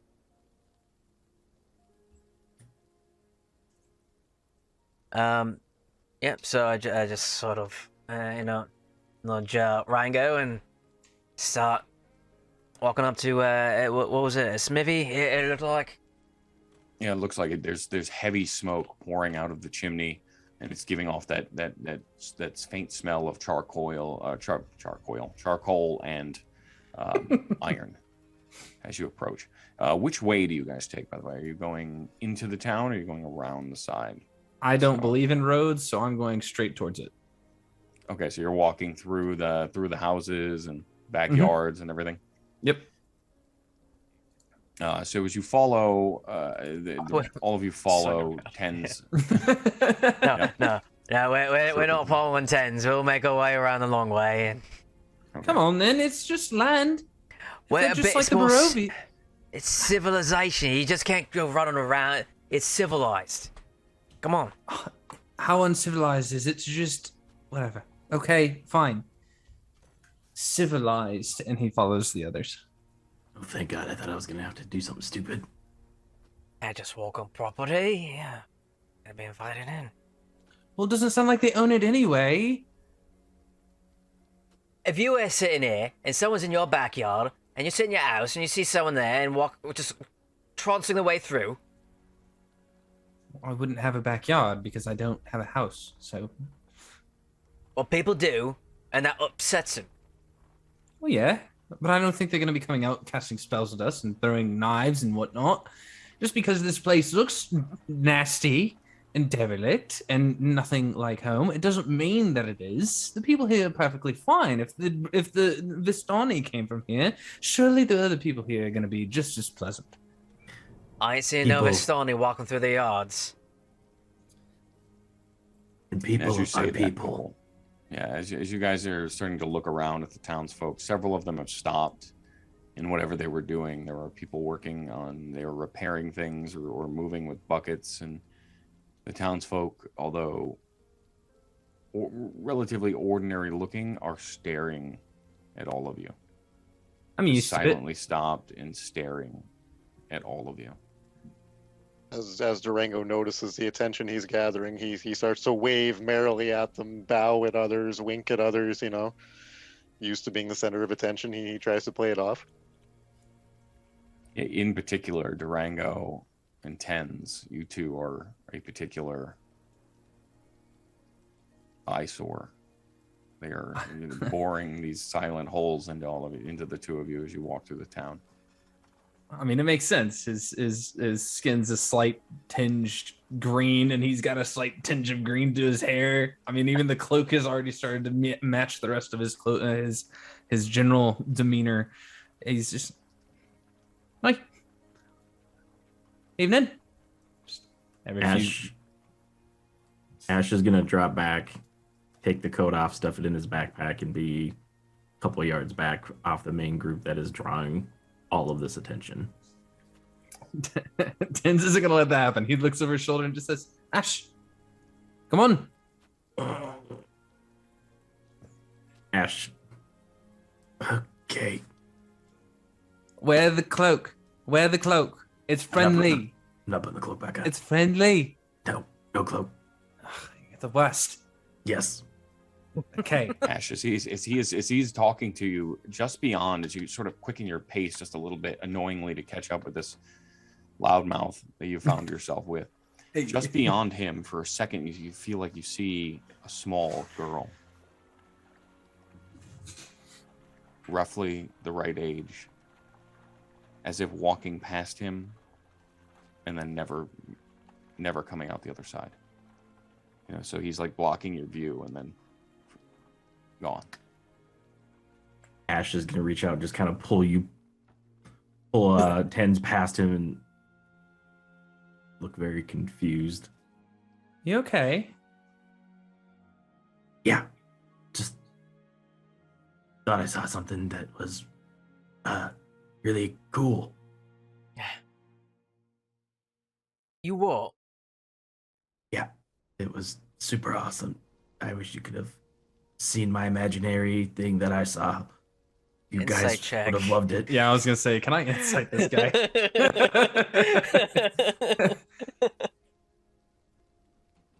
All right, well, Ash, roll a d20. You don't have to tell me whether it's deception or... Hey, give me a second. I gotta remember how to roll just a straight dice. I found it.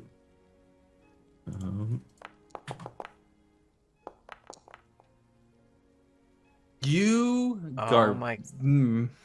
How did we believe that? We believed him. That was a convincing argument. Yeah, it was cool, I guess. But what you said, you thought you saw something cool and totally awesome. What do you mean by that? They had apple wine. I've never heard of apple wine before. How did you know that they had apple wine? It said Terry's apple wine. Well, we must find this Terry then, shouldn't we? We should. We're gonna have to ask Terry around. Apple wine is delightful, and you should try it. It's delightful. You should try it. Apple wine's actually a thing. When Terry. When we find a tavern, we'll ask for Terry's apple wine. Yeah, we'll have to do that. He pulls out a small pocketbook and just writes it down. Durango's still, like, during this exchange, trying to win over the crowd. Like, yes, the great Durango Fortescue. I shall see all of you tonight at the tavern. Well, yeah, the great Durango Fortescue. And I fix my collar and I start marching around right in front of them. Ladies and gentlemen, step right up. To the left of me, you see the great Durango Fortescue. 6 fingers on his hands. And he plays the lute like he's been possessed by a demon himself. And I start like waving this intricate tale of how with his notes alone and his extra fingers, he was able to slay entire hordes of goblins, hitting notes that the brains couldn't comprehend and just popped out their ears. 10 steps right up, and he's just enraptured. Ash takes the moment to be very happy he's out of the conversation that he was just in. The two of you make a performance check. Yeah. Oops, that was a disadvantage. It should have been at advantage. But while they're doing that, Ash is going to do the crowd scan to see like who notices and how they notice. Yeah, I mean, this is a well-rehearsed routine, and you can tell that because the way that it seems to flow from Cole's mouth, like he said it a million times, like the story, he paints this picture that comes to life. You can almost feel the goblins rushing through the streets and their little heads exploding as a 6-fingered bard plays melodies and riffs as if delivered from the 9 hells to assail their enemies. The townsfolk that were staring, suddenly, most of them start to head on about their business. Many of them look away and rush off behind alleys. Several of them do sort of come up to start taking a look and see the things that are going on. There are a couple smaller boys that come up and start clapping and shouting, and a couple maids that are making their way coming home from their daily chores, carpenters, cobblers. It looks like many of the shops are shutting down this late in the evening, and people were on their way back to their homes. But everybody looks like they've just come from some sort of job or work. Ash, do I notice any guards or like anybody that I'd pick out as like an authority figure? Yeah, make another perception check.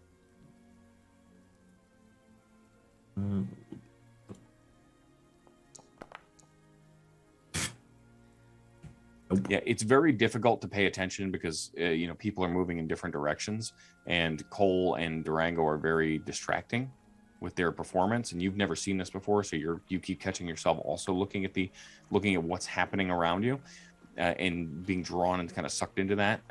Like, what did he just say? Did he just say he blew up goblins' brains with a song? And you don't see any guards. There's nobody even armored. It looks like everybody moving through the streets is coming from some sort of profession. You are literally making out the different professions that they have. Everybody seems to have a job, which in itself is strange.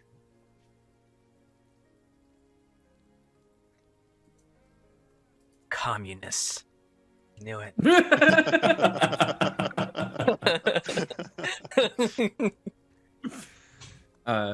Tens is gonna saddle By up. the way, in the module, it doesn't say communists, but we all know. Tell me more about the Barovian flag. I'm curious.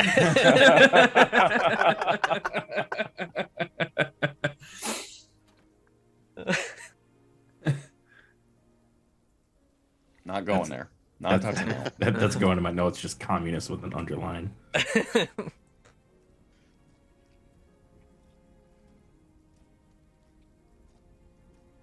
As you all continue your performance, the crowd claps, several of them cheer, A few toss copper and silver at you. Nothing. Not what you're looking for. Not the gold jingle you were looking for, but a meager earning for a very quick show. Thank you, yes. We'll be available later tonight. Would you be able to point Durango and I to a tavern of some repute in the area?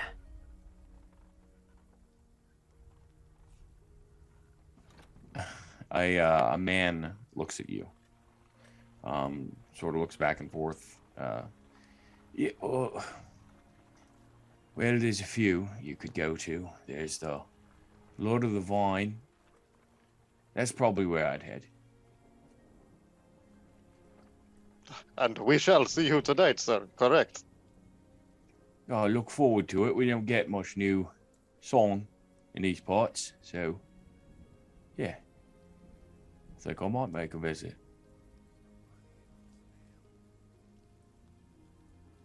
I appreciate your the knowledge there, and I just sort of do a little flourish and a bow, and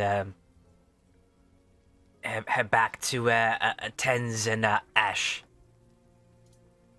Tins is currently talking to one of the maids that had come up, and he's got a bit of a lean to his figures. He just says, "Well, sounds like we're going to the Blood of the Vine. Surely I could see you there, eh?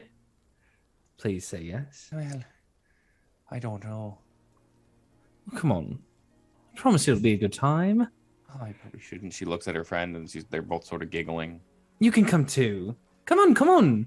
It'll be fun. Plenty of wine. I'll pay. It's on me. Well, perhaps we can make the time. I think, I guess it's been a while since we've been out. But yes, I don't know the last time we've gone anywhere together, to be honest. It could be fun. It could be a good time out on the... Yeah, oh yes. So at the Blood and Vine, you said you're playing? I think that's what they said. I wasn't really paying attention. Sorry, I was a little distracted. As he's saying, I can't quite remember, Cole sort of stumbles up, throws his arm around, and Lord of the Vine is what it was said, I believe. The blood. Blood of the Vine. Blood of the Vine. Yeah. Something of the Vine. Well, all right. Well, I think we'll see you there. Ask around for Tens, but I'm sure you'll find me. I don't know how we couldn't. We don't see many like you around here. He flicks his hair, almost Justin Bieber-esque. Hits Cole in the face. Sorry. She's cute, you know? Anyway, we'll see you there. Yeah? Yes. Don't want to keep you. We want to get nice and pretty up. We must get home before father gets angry.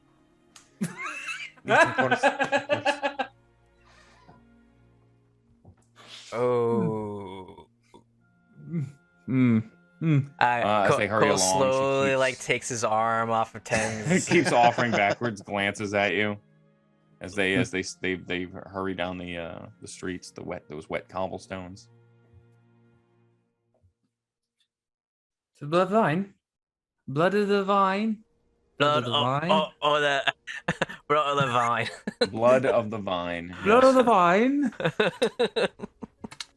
While everyone is distracted, Durango squatted down to quickly pick up the coins. There's very little dignity in the act, and he's always hated having to do it, but here he is, picking up coins off the dirt.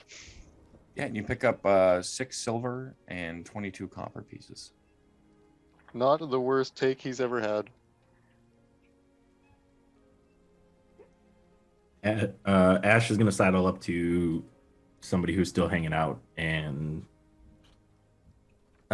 excuse me, what are the other inns in town? They got Jesus Inn or whatever it is that they're bellying about. What other options are there? I'm sorry, what is it, a Jesus Inn? Long story, different city. Blood of the Vine. Is that the name of the inn? Blood of the Vine. Yeah, yes, that is our local drinking hole, if you will. Okay. Are there literally any other drinking holes in the city? There used to be another one. I don't believe it is open currently. It was run by I don't remember the fellow's name now. But I mean, of course, you could always buy more wine at Build Rats, the mercantile, but or perhaps at the church or the chapel. Yes, but no. I think the Blood of the Vine is probably your best bet. Thank you. Welcome to Barovia. Ash just walks away. Ash, as you walk away, you turn again and you see that young girl, the same one you swore you saw earlier, dart down an alleyway, not too far, maybe three blocks up.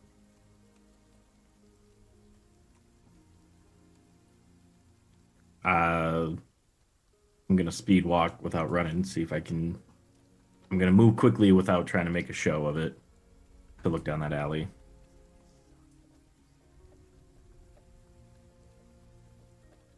You see, as you approach the alley, you see again they take a quick left. Just as you come up, she turns left up another side street. I'm gonna take off after it. Are we aware of this? Are you aware of it? I would say, with your passive perception being what it is, you definitely are. Durango and Cole may not see right away. They are counting coin. Okay, he's going to chase after him and just be like, "See more Terrys?" Ash doesn't hear it. He's too focused. Right. As he says that, Cole or Durango, do you go with them? Do you rush after? I don't know that we would. You know, yeah, no, I think we got our plan laid out. Yeah, I think we'll probably make our way. You know, I'm sure we'll catch up with them later. It is a small town, yes. Yeah, I think we're probably gonna start making our way to this Blood of the Vine. Okay.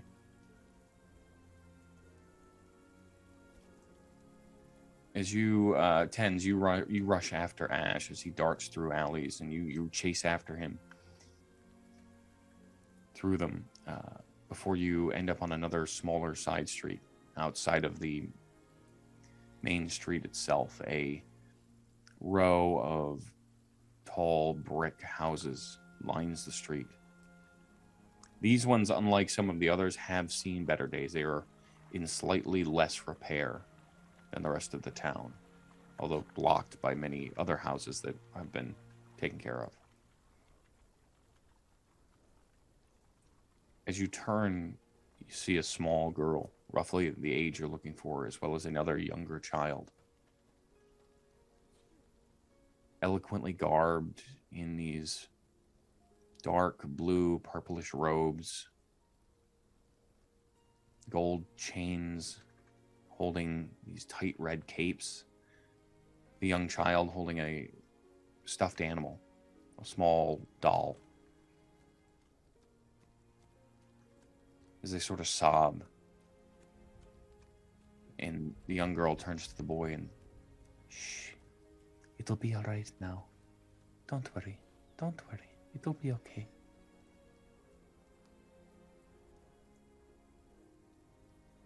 Ash is gonna do a cursory look around to make sure, see what's going on, just taking his surroundings, and then approach. "Oh, hello." She sort of looks up at you. You Esmeralda? My brother is upset. Oh, that answers that question. Why are you upset? There's it's not. And the little boy shouts, "There's a monster in our house." What kind of monster? The kind that kills parents and eats them. Oh, shush now.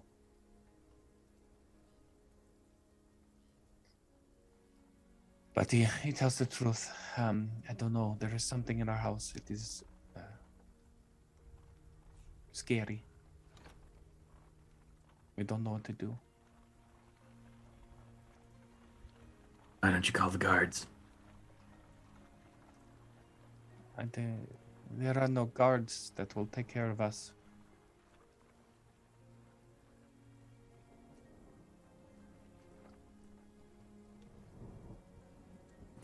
Ash kind of looks at the young boy crying. Let me see what I can do.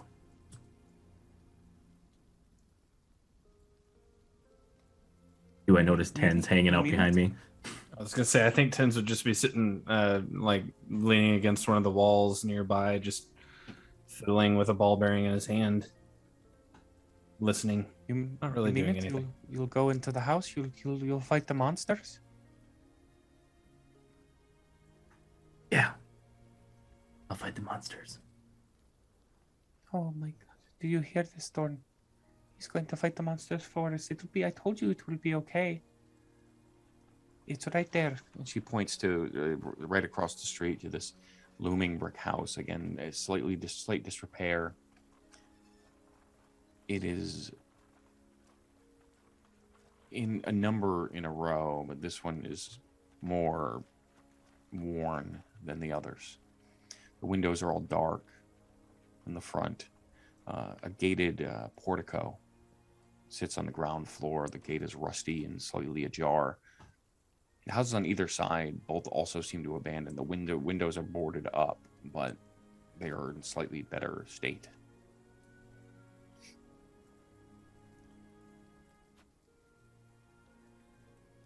Tens, you wanna...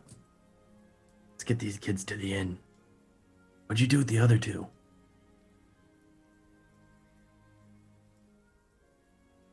They already went to Blood of the Vine, I think. I just thought that they were going to follow me after you, but yeah. I'll be honest. Kind of forgot you guys were there for a second. I noticed. No, we can't go. We can't go. Walter is on the 3rd floor. He's still just a baby. We have to go rescue him. Our parents are keeping the monster in the basement, and it's going to eat all of us, but we hear it howling in the night. We cannot leave. We must go in. She quickly grabs her brother by the hand, and they rush. You see them rush up the stairs through the door.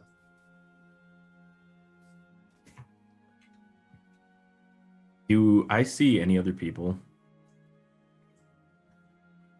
Make a perception check.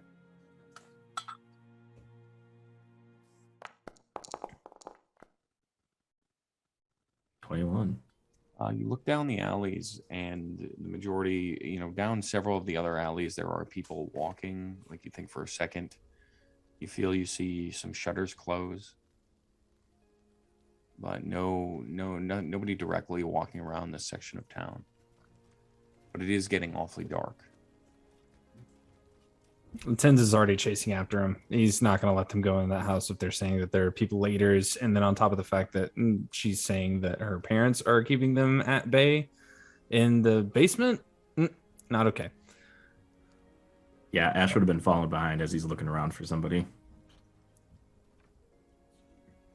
Okay. You both rush up to the door. Just beyond that iron portico, and you go to pull the door open that you just saw the kids go through. But it is secured. It is locked tight. Son of a bitch. And he pulls out a set of tools, and he's going to try and pick whatever lock there may be here. Yeah, absolutely. Make a check. Call a sleight of hand. with... I think I took expertise. Let me check.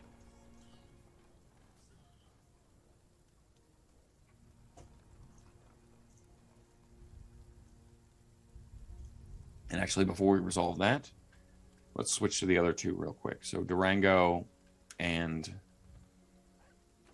Cole. I gotta stop. I gotta keep trying to call you Hayes. The streets are emptying out. The sun is going down. You counted your coin the best you could. You still kind of looking around to see if you missed one in the dimming sunlight.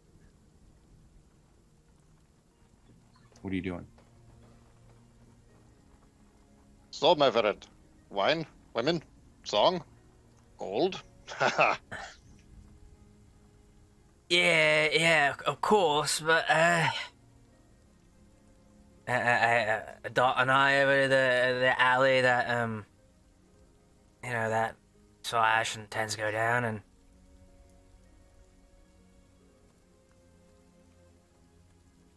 maybe we start the grift in the morning. Yes, but surely could try just one song, no?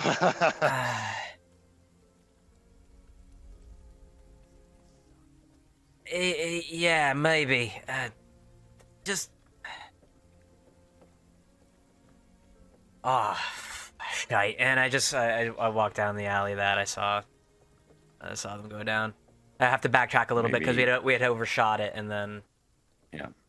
Yeah, maybe the portents the night before, maybe the weight suddenly in the rain of that shield on your back. You, against your better nature, chase after these two strangers. Durango. But Cole, the man pointed the other way. The tavern is Cole. You see him, and he's pulled his cloak back, and he's now pulled out a morning star, and he's holding it loosely at his side. Durango follows close by, not really too sure what's going on, but always ready for some heroics. Yeah, and as you dart through the alleys, you kind of get lost and sidetracked behind the streets. After a few minutes go by, you turn quickly, and there you see, as Ash is standing at the edge of a house where, to your surprise, Tens is trying to pick the lock to get in. Can I go ahead and roll that sleight of hand check now? Did you already roll it, or? I have not. Okay.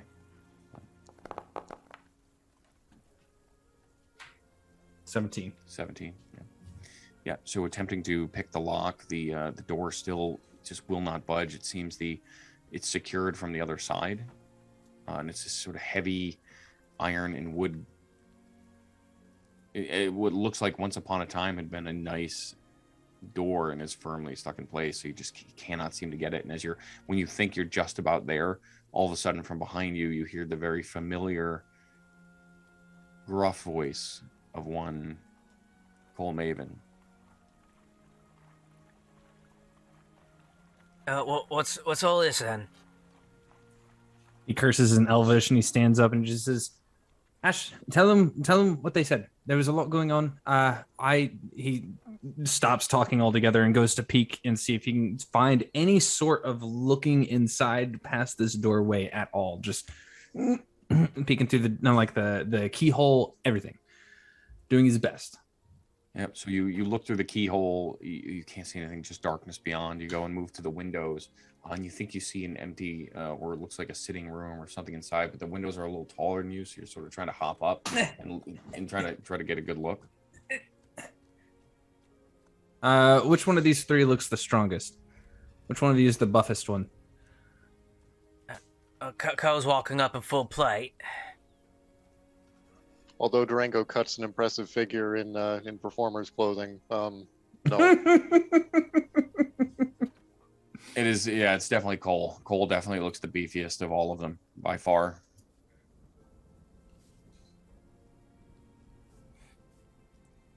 So, what's in there? I'm not sure. You remember how I said I was looking for somebody? I thought I saw him. And when we got here, there was a couple kids who said that their folks were fighting off a monster. And I thought it was kids being kids for a second. But they ran in, and now this gate is securely locked behind them. As you say the words fighting off a monster, you see a distinct glint in Cole's eye. All right. Tens walks over to him and just grabs a hold of his arm and starts trying to drag him over towards the door. He says, not towards the door, towards the window that he was hopping up to look at. He just says, I can't see, but I need, if I can see, I can get you in, and you can get the door unlocked. Oh, okay. What you need from me? I just need to be able to see up inside. Which one of you talk? I'm rather short, all right? I'll just admit it. I'm short, especially for an elf. We don't need to talk about it. I just need someone to help me look up, so that way I can smack Cole here on the head and get him in. It's that easy. All right. So I get I put myself in position, and he needs a boost first. So I'll turn around back to the wall and squat down, interlace my fingers, and do the put your foot here motion. He does so, and he looks up inside the window. Where do I see a clear space that I can just shove him over into it? Yeah, You are very muted, sir. quiet. Yeah. I know. I realized it right away. The window itself is a thick, sort of paned glass with those 4 crossed beams that run through it. Boarded up slightly on the inside. Looks like there's a couple boards covering, but what you can make out inside is just a table, some chairs. It looks like a relatively mundane sitting room. All right, I'm going to smack Cole on the head, just slap him in the face, and I'm going to use my face step. I'm in spring, so I can teleport someone who's willing into a space that I can see.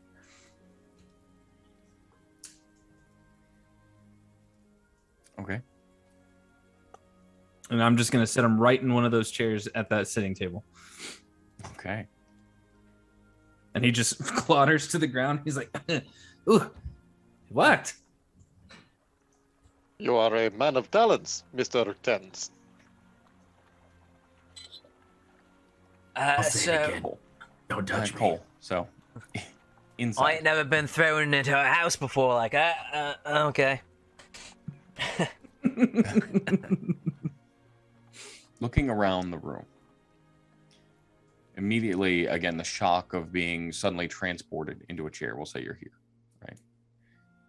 Yeah, into a chair when suddenly you were just outside, and this boisterous elf was tugging at you.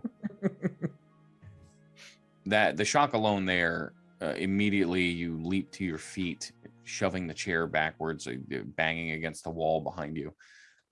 The room that you are in is oak paneled and looks like some sort of hunter's den. There's a stone fireplace on the eastern wall.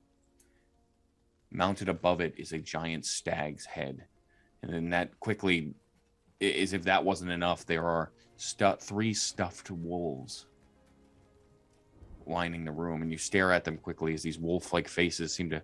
You're overly exuberant at first. They terrified you. Draw the morning star. You're ready for action, and then you realize that they are not moving. They are. Oh. Shit. Okay. Taxidermy. That's the word I was looking for. Thank you, God. Stuffed. So these windows, are they open at all? Is there like a latch on the inside I can? From the inside, they're mostly boarded up. That's right. You Yeah. pull the boards off and open up a latch. I think I'm going to try. Yeah, I'll repair. About how far is it from the window to the floor? Like, will I be able to bend over and like hoist people up? So there's a bit of a stone stair that leads to the main door to enter. So the windows were a little higher up than they would be as if the place was built at ground level, but that's common for these thin style houses. Usually so that they could accommodate a basement or flooding when, rot them away. Especially in a marshy area, they're built on stilts right underneath and then filled in. That's kind of like how they would do those housings like that. So that's usually why they're like this. The floor level windows are roughly 6 feet or so off of the ground outside. That won't work. I'll go around and try to find the front door and try to unlock it. The room itself, as you walk through, is there are 2 padded chairs draped in animal furs that face that hearth. There's like an oak table between them, supporting a cask of wine, 2 carved wooden goblets, a pipe rack, a candelabrum. It all looks very extravagant, to your surprise, now that you're taking a less panicked look at it. And there seem to be 2 cabinets on either wall. Before I go, I'm just gonna have a look-see quick. My interest has been piqued. There's a bit of worth in here. So what are you looking at, the cabinets?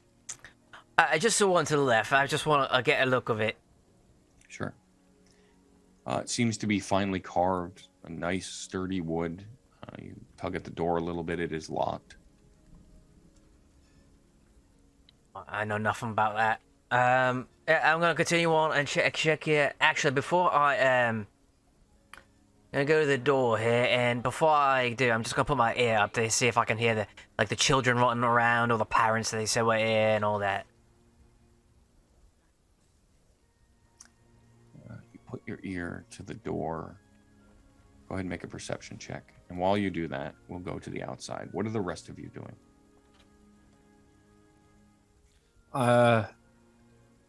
If this is going to take more than 2 minutes for him to get to the door and, unbar it, I'm going to start tapping on the window, like reaching up and doing my best to tap on the window to get his attention. Like, hey, let us in, kind of thing. That's it. Durango's trying to get caught up as to what's actually going on. Mm-hmm. Hey, stop banging.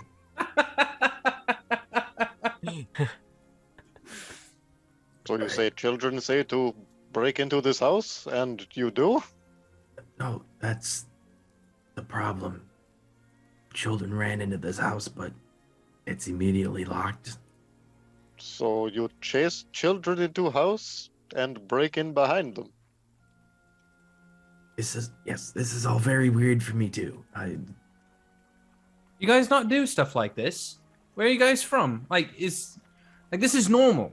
You go to a place, and if things like this don't work out, you just do what you got to do to get in, and you find out the truth of the matter. It's that simple. Or you guys candle makers too? I do this. I just usually prefer to be less ostentatious about it. I've never heard about such things in the songs of heroes. What, following people around and getting into the places that they get into? Whenever they say that their parents are eaten by monsters? Come on! The door's locked behind children, and I couldn't open it. Granted, I'm not the strongest of people, which is why I sent Cole in. But wait, hold on. And he realizes he got distracted, and he goes to fumble with his key, with his thieves' tools again, and goes, it's not worth it, not anymore. Things bought on the other side. Forget. Sorry. Well, unless one of you want to try and break this door down, I'm gonna wait patiently. No, that's not true. I'm a little too curious for that. I'm gonna go case the joint. One of you stay here, and I'm gonna take a look around the entire house at this point because it's curious more than anything. Durango's hands are not meant for breaking or toil. And do you want to stay and keep a watch, or do you want to come with me and look at things? I would like to get off this street, perhaps. Not stand here while, you know. While we try and save some children? Yes. Perhaps around back, yes? Maybe. But one of us needs to stay here for Cole, just in case he comes back around and unbars the door. I'll stay here. Good, because I don't like how dark and broody you are. I might like you another day, not today. Come on, then.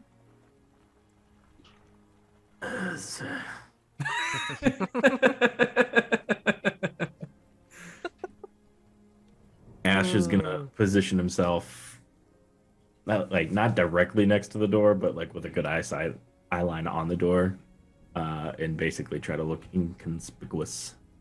I'm assuming these windows are 6 feet up as well, Jason. You're muted again. Constant problem. All of them are raised up just a little bit out of your eye line. Okay. So whenever he gets around to this backside, Durango, he's just going to be like, help me up. Oh, yeah, no. And he's just going to like try and clamber his way up to look inside. Peek. And again, they seem to be boarded from the inside, which is weird. When you do get a good look, or you kind of convince Durango to stand there and let you, let you sort of boost up a little bit, all of them seem to be boarded, and the rest of the houses around, it's the same deal. Although the others are more specifically boarded up from the outside. Usually, that's where you'd want to not break the windows, right? Mm-hmm. So that portion of it is strange, and is sort of irking in the back of your mind for a moment. But as you make your way around, nothing seems strange. The building is tall itself. It goes up several stories. So can I, based on that information, would I have any ideas from past experiences as to why somebody would board the interior versus the exterior? I mean, yeah, that's my question. Make just an intelligence roll. Straight Straight intelligence. No. Yeah, I mean, I think given the tension of the situation and how aggravated you are already at not being able to pick the lock, and just how strange everything is, and how apprehensive the two people you're left outside seem to be about wanting to go and do what is so obvious to you, it's all sort of weighing on your mind. Durango. The sun is quickly setting, so it's getting darker and darker and a little colder, and none of those things are in particular your favorite. Durango will start to see streaks of red go through his hair as he starts getting more and more frustrated with the situation. Durango watches curious as he pulls his cloak tighter around himself to fend off the chill. You know, that tavern that has no doubt a hearth and warm food could be ours for a song, you know. Not worried about it. We're going to save these people first. Cole. Hello. You listen on the other side of the door with your perception of 14. 14.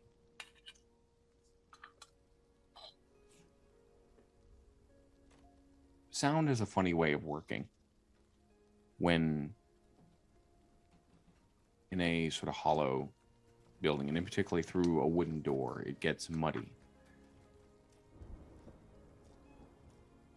You don't hear footprints. You don't hear laughing or crying. Just a slight scratching.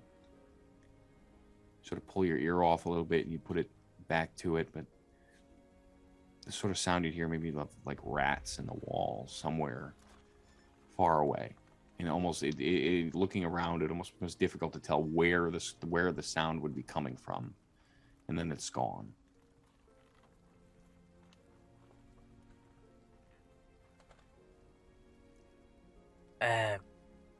Won't be a surprise. A place like this is infested. It's a bit dirty and run down. I'm just going to open the door.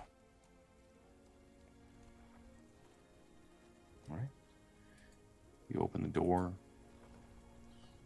step through. It's a wide hall that runs almost the width, or actually runs the width of the house. On the western wall, there is a black marble fireplace. A sweeping red marble staircase to your right, to the east of the house. Seems to wrap up and up and up into the darkness above. Mounted on the wall above the fireplace is looks like you catch a glint of metal. It is a sword, a long sword, with a sort of windmill cameo worked into the hilt. The walls are all wood paneled, ornate, sculpted with images of vines and flowers, nymphs and satyrs. Otherwise, the room is empty. There are 3 doors to the north, and then a set of doors to the south of you and to your left that seem like that would be towards the entrance. Say quietly to myself, well. I seem to be able to afford some extermination services. And yeah, I'm gonna just loop my way down to the hallway. I've tarried long enough, so I'm gonna try to let him in. Okay. You open the door into the main room. The main room, again, just like the rest of the house, is that sort of ornately carved woodwork around the door frames, and in the foyer there is a big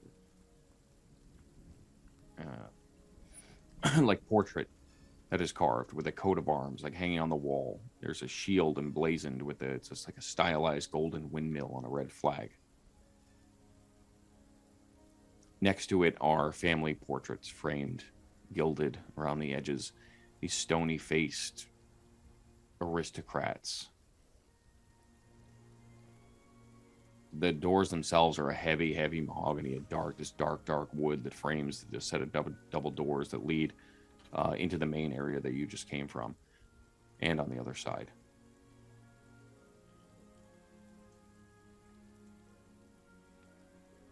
Not saying it out loud, but Cole sort of marveling at the disconnect between what seems to be poverty on the outside and lavish carvings and hints of wealth on the inside. This door is it barred? It has a big. It's not. Huh. Funny. That elf isn't that great at this, and I look for some sort of latch or release. You grab the handle and you turn the knob, and the door swings open. Not even locked. As I open, I see Tensveta and look out at him. He couldn't unlock this. He wouldn't budge. It weren't even locked. Brother, it weren't even locked. You can see that red begin to flare up a little bit further in his hair. And just says, "It doesn't matter. We have a job to do." And he steps past and just starts walking in, taking it in. Durango turns to Ash with a smirk. Come, friend, we have a job to do. Yeah. Job.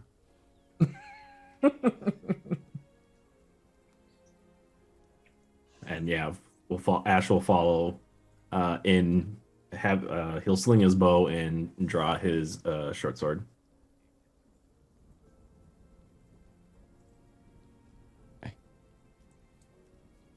As you step through, you see those family portraits in the foyer. That shield, that red and gold windmill, the finely carved mahogany. Again, a very nice wealthy-looking home. Do I see the kids that were on the street in any of these pictures? Make an investigation check. Can I join that? Because I'm sure that I'd be doing the same thing. Yeah, absolutely.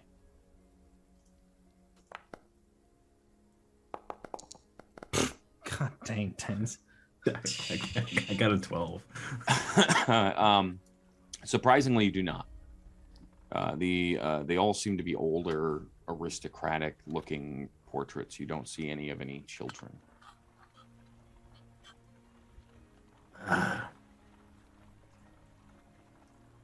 Tense. Yeah, I think it's I see it. okay.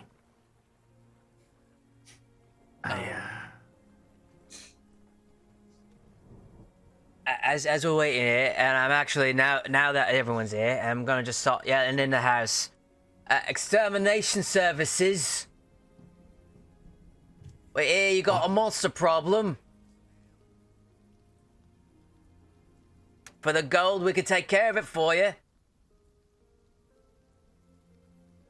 He's gonna get a glare from tens, and he just steps in.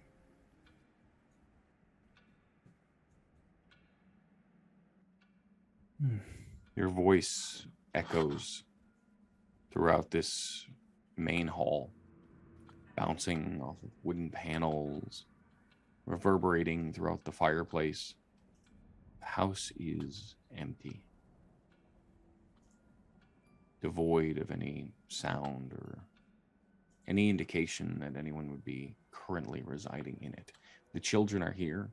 They must be somewhere high above you. Either they can't hear you or they are unable to answer. So, they said that the monsters that the parents were keeping the monsters in the basement. I vote we find the basement. The kids are likely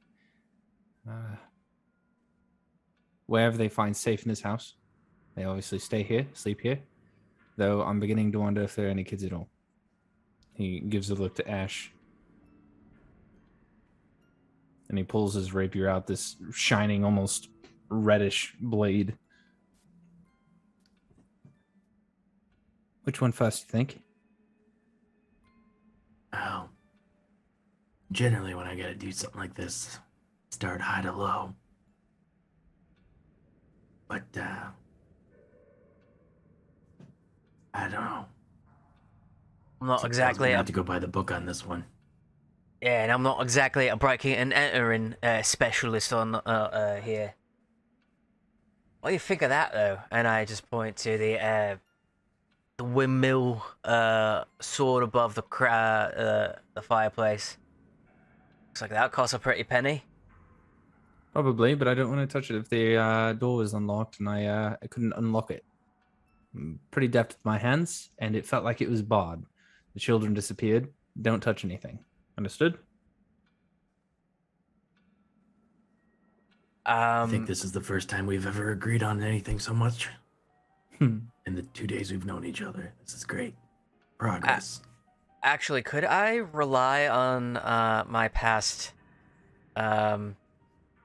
experience in this world? Like, is this giving me any sort of feelings or vibes or anything like that? What past experience would you mean? Past experience as a former member of the Dawnbreakers of Kasata.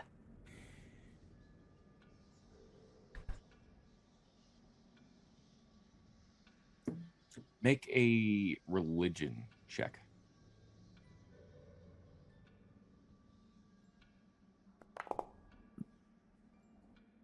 That's a 16.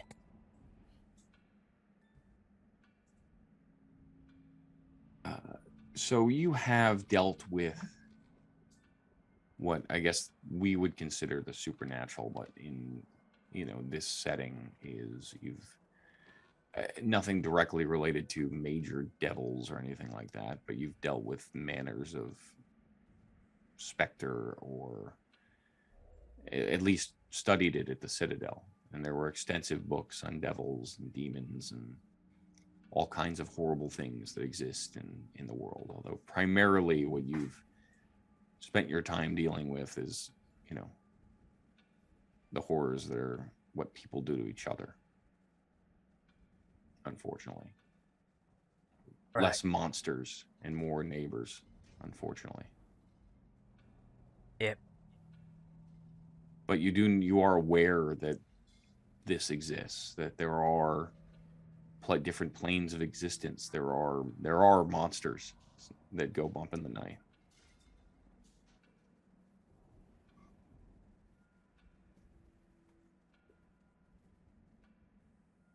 Listen, I'm not so keen on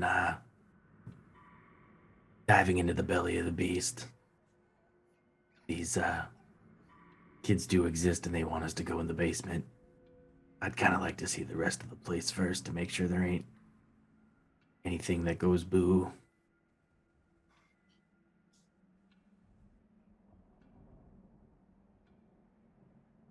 Cole goes a little silent and serious. All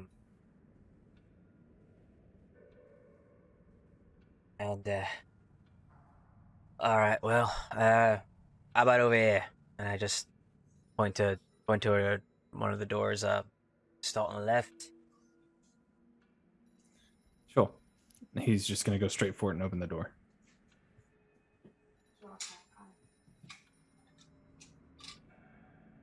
Ash is gonna go to the center of the spiral staircase and look up, see if he can just whatever he sees. Durango's having a look at everything collected on the mantle of the fireplace, looking for further trappings of wealth, we'll say. Sure. Yeah. So Ash, go ahead and make a perception check. While you do that, tens, the door swings open easily to reveal a ornately decorated dining room. You see those windows on the other side of the room boarded up, thin bits of light that whatever remains outside cascading through, illuminating portions of the room. The centerpiece of this wood-paneled dining area is a carved mahogany table. There are 8 high-backed chairs with sculpted armrests and cushioned seats, all the trappings of wealth. A crystal chandelier hangs above the table. The table itself covered with resplendent silverware and crystalware polished with dazzling shine. Another one of those marble fireplaces sits on the western corner to your left of the room.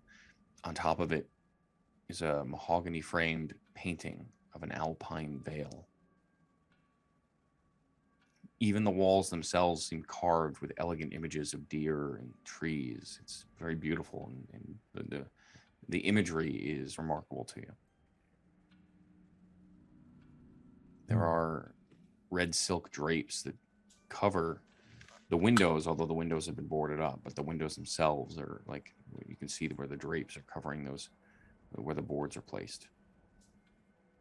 And a tapestry hanging of depicting hunting dogs and a horse, mounted aristocrats chasing after a wolf. And it all hangs from this iron rod bolted to the southern wall.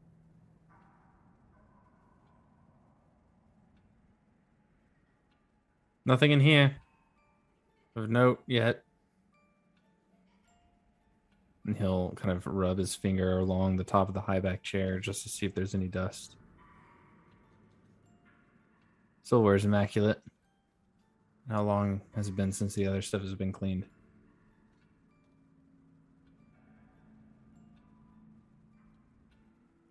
Is that a question you're asking me? Yes.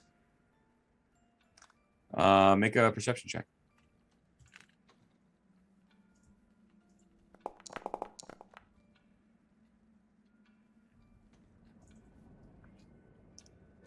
So that is a 24. When it matters. 24.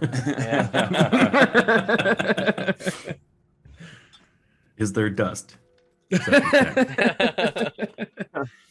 So you, as you look around the room, you're trying to examine everything to see if that that rot or wear, or if there's anything if it's just the silverware that's been polished, essentially. Am I following you? Yeah, like you said, it was immaculate. Everything in here should be clean at that rate. As you're looking around trying to find specks or dust or everything, you run your fingers along that wooden tapestry. And your eyes catch it, and you stare at the trees, these carved wooden trees, and these deer running through them. You sort of get close, and you stare into one of these tree trunks. It looks odd, the knotting in it, and for a moment you see it's one of those optical illusions, and you swear you see a twisting face inside it, moving as if positioning itself into a scream. Shocked, you back away, and you bang into the chair behind you that falls over onto the ground, and as it does, it splinters and breaks. And as you turn to look about the rest of the room, the silverware that you were examining is tarnished, the crystal all cracked, the portraits faded, the tapestry rots. Well then, here's we've gone to a bit of a haggish house. I'm out, and he opens up this door if he can, and he just starts marching away. He's like, "Nope, we're done here. They are. This is So back home, stories of certain people who are fans of curses, hexes, and the like, tend to make people believe things that they that aren't there. And I am convinced that we are dealing with something of that sort, and I am going to vote my way out of here. Good luck. I'll see you at the Blood of the Vine. I grab him on the shoulder. We just spent the last 15 to 20 minutes getting in here. Mm-hmm. I ain't going anywhere. I'm sorry. You did not follow me into the room just now and watch as this immaculate setup of dining spaces rot as I turned away from it. You were not there. My eyes see a lot more than they should, and this is not something that we should be a part of. Cole again just glances over at Durango, and as I speak, quite easy to do something like that, isn't it? To those who know their ways, it is not difficult, no. That it is most unscrupulous to fool someone's eyes like that. Well, that is true. Dealing with such things back home spelled death. I smell it in the air as we walk into this place, and then death happens before my eyes. I don't know that that's illusory, and it's definitely not from home, so... I'm going to, again, just sort of sniff at the air a bit. I'm going to use my second divine sense. What's the range? I've never played a paladin before, so give me a 30 second or 60, here. I can't remember. I thought Divine Sense was 30, but I think it's 30, and it can't be behind full 60. cover, I think. It's 60? Oh, It's 60. wow. And it can't be behind full cover? I think. Hold on, I'll make sure it's in... I forget how to put this in chat, but Asking for a friend?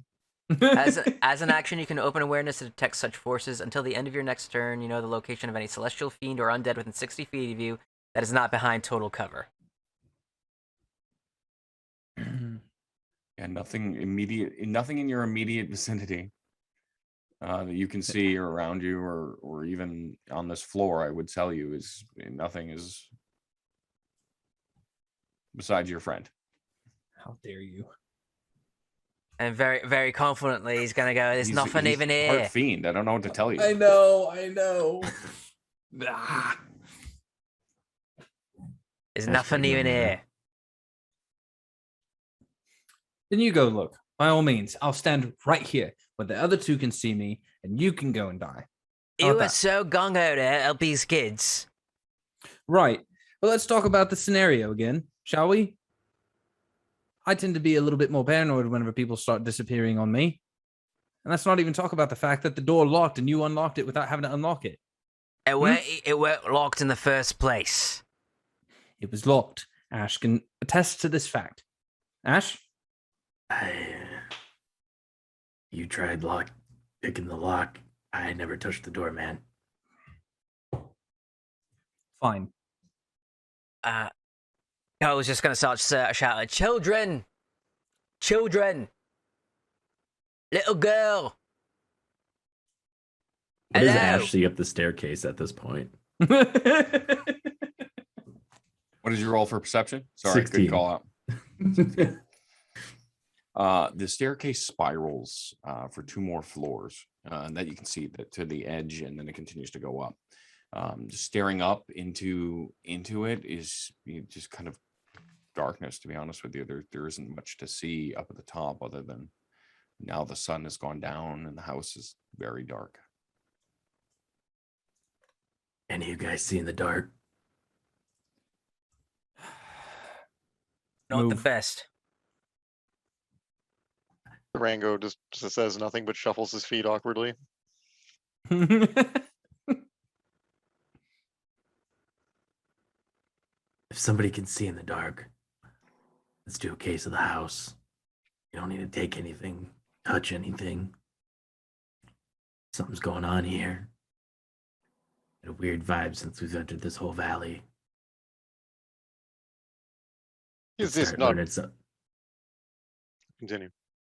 We can start learning something about this place by learning about here. Is this not something we could discuss over a hot bowl of stew? In the company of some local girls, perhaps?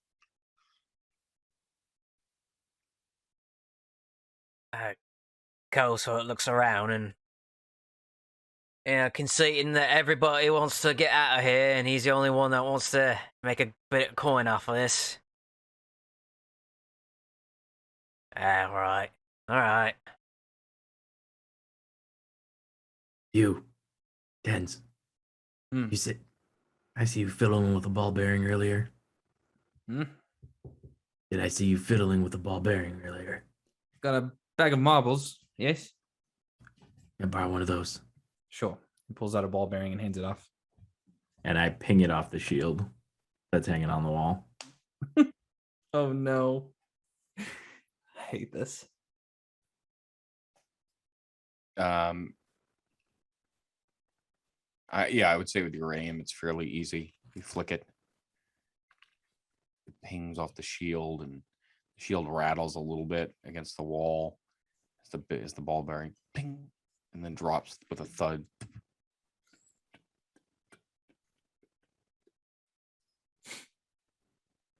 Along the floor.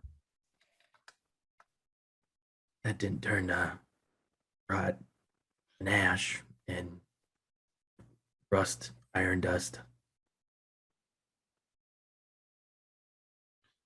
Not insane.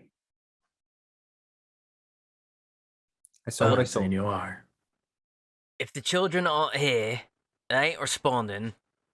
The whole purpose of us being here ain't actually here. So we go. I say we come back in the daylight. I agree. Yes. All things we can discuss over a drink. Let us go. Yeah, lead the way.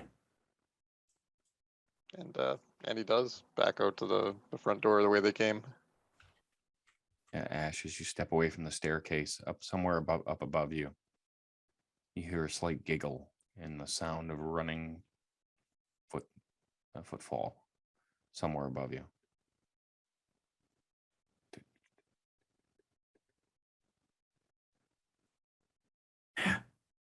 Oh. And Ash is gonna. It's almost like it physically pains him. You see him kind of have to really turn away and exit And he's just gonna kind of carve an X in the door on the way out if it's made of wood, just to like leave a mark of his own that he put there. Well, interestingly enough, as you all pile into the foyer, you go to yank on that wooden door. It won't budge. See, I told you, I'm not crazy. And he turns around and looks at Cole, and he puts a finger in his chest, and he says, I told you it was locked. What do you mean? I'm gonna go right up to it and start trying to open it. Same, and even with your strength, you yank and you pull, and then that after the first pull, it becomes almost a little manic because you're confused. The confusion is where and almost panic sets in, and you start to pull and pull and pull with all your might, and the door does not budge. I gotta say, DM, I don't like the fact that the name of this place is Death House. As soon as I saw that on the load bar.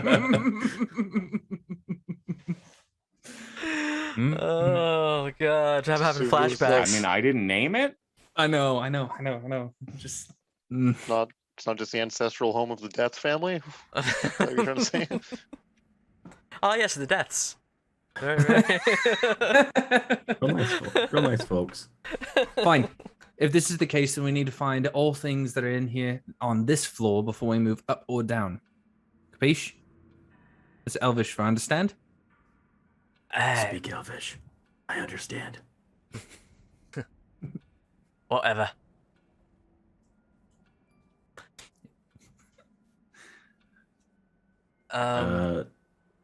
Yeah. So just don't separate too far. The front room over here had a bunch of taxidermy. Anything else? A couple of locked cabinets. One of them was locked. I don't know about the other. Can I open up this door, DM? Yeah, of course. Prompt as always. Whenever You just pull it open. Inside is a cloakroom. There are several black cloaks hanging from hooks on the walls, and a top hat on a high shelf. By this point, I think he's in full summer. He's red hair across the top, red across his shoulders. His clothes are already starting to get there. And he just says, "Don't put any of it on." You would not think it is my style. And Durango looks longingly up at the top hat. Friend, you would look dashing in it. But I'm telling you, don't put it on. We all agreed. Don't touch anything unless we have to.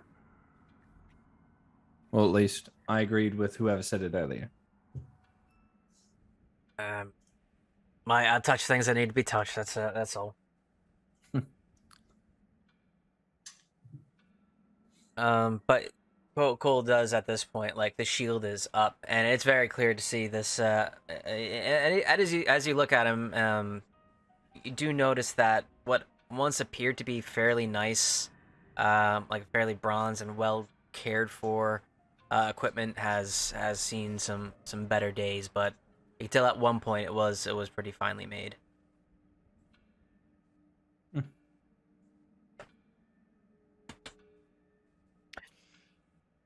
All right, Rogue. I know about house layouts, all this sort of thing, so I'm happy to lean back and watch from behind. Make sure no one's tracking us. Yeah. We're sticking to my comfort zone here. We're gonna clear top to bottom. And Ash starts making his way up the stairs. Hold sword on. at the ready. Hold on, before you go, let's talk about this a bit. Yeah, it's a bit more here than we've got an open door. I'd like to know where all the exits and entrances are to each individual floor, wouldn't you? Like to confirm that this is the basement. Well, the way to it. Maybe a kitchen? Unless the kitchen's upstairs. I thought you had opened all the doors. No. And your instincts, once again, were right. As you open the door, the kitchen is tidy. There is dishware, cookware, utensils neatly placed on shelves. A work table has a cutting board and a rolling pin on top of it. A stone dome-shaped oven stands near eastern wall. This bent iron stovepipe connecting to a hole in the ceiling. And behind the stove to the left is a thin door leading to what you assumed would be a pantry of some sort, or potentially the basement. The door behind here. Mm-hmm. That's the pantry basement thing. Yeah. He's gonna take a quick peek inside of the oven. I'm sorry. This little door is not. I'm sorry. This little door is not. The top one to the left is. Okay. The little one, that door down the bottom Mhm. is small. It's like a 2-foot wide little shutter, almost like almost like it's covering a window. To the interior. Curious. Ash is gonna poke it open with his sword. It seems to be a shaft. Now you probably wouldn't be overtly familiar with this, Ash, yourself, because this is way above your pay grade. But it is a dumbwaiter. So it's a stone shaft that connects to a wooden elevator box that sits in there, connected to a simple rope and a pulling mechanism. DM, has the whole house sort of like decayed, or is it just that room? Does do we feel like we're still going through a nicely made house? Make a perception check. Did you ever walk in that other room? I didn't know.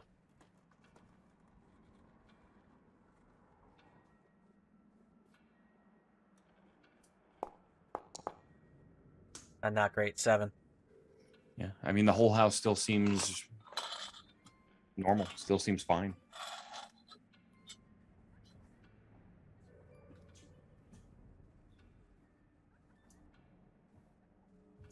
Is there anything? Go ahead. No, I was just gonna. You all right in there? Just gonna look in the oven, see if there's any burnt bodies at this point. Place is creeping me out. Anything in there, DM? Make an investigation check.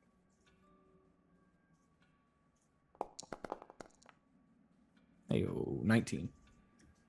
As you turn that heavy iron handle on the front of the oven and open the dark door, the inside, you look around, almost wincing, expecting to find something terrible. There is soot and little bits of charcoal that remain inside. Nothing out of the ordinary. All right, he'll squeeze on by and confirm his suspicions on the pantry.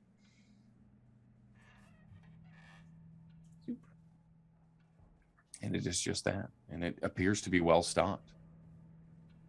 All the food appears fresh. Not gonna eat it. There's no there's doesn't seem to be any entrance to a basement anywhere here. Huh?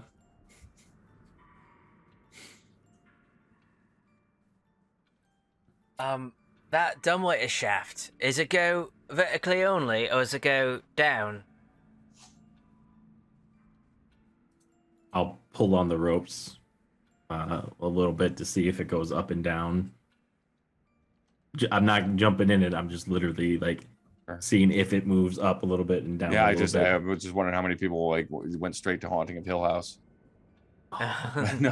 No, it does. This is the bottom floor. It actually doesn't seem to go any further down.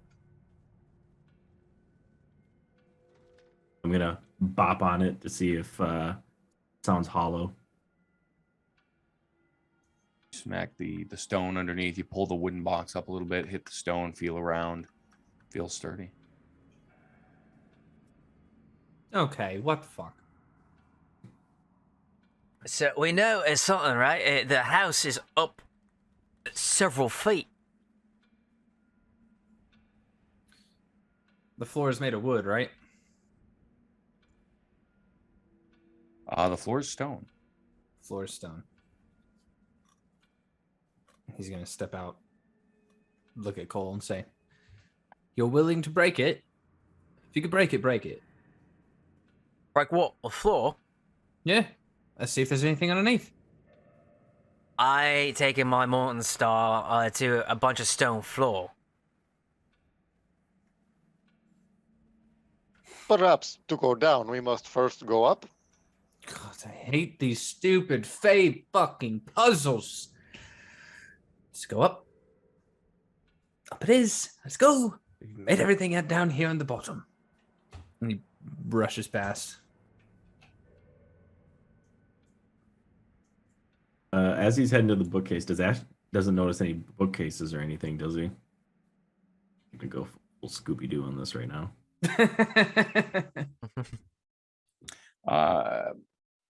No, I'll give you that. No bookcases. You didn't go into the. I don't believe you walked into the taxidermied hunting room there. I peeked my head. The only thing that were mentioned in there were the two cabinets. But no conveniently placed wall sconces, nothing of that nature. God, JD, the music is killing me. It's it's pretty good right now for what it's supposed to be doing. There's a cell phone ring. I mean, there's like an old phone ring Yeah. in the background of it that's a little out of place, but otherwise there's a it's very radio good. at one point too. It's pretty good.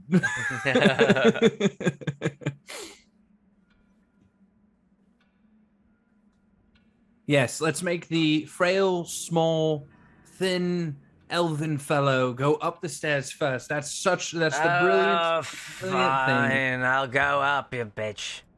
Thank you. Ash will transition to his bow again and stand behind Cole.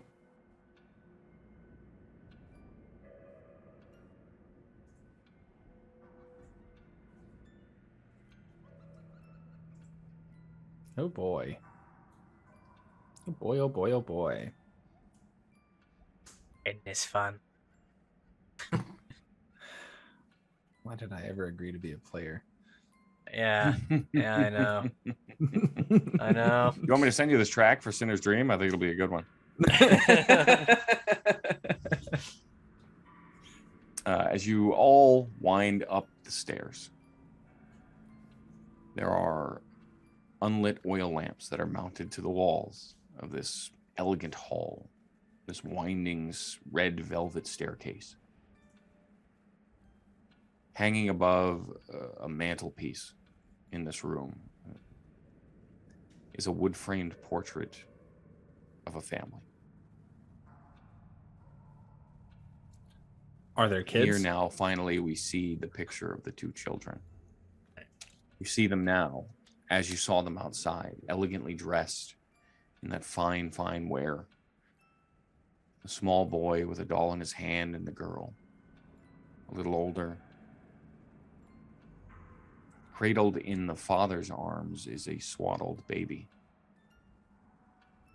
with the mother, which the mother in the portrait seems to regard with a hint of scorn.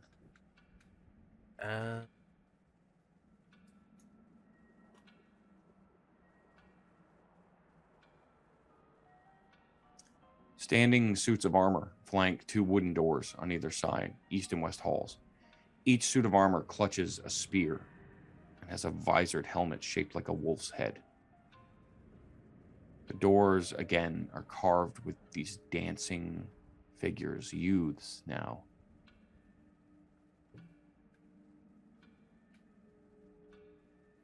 As that spiraling staircase just continues to move upwards. So, Ash, continue upward. Find out what's here. Yeah. Your thoughts? Clear top to bottom.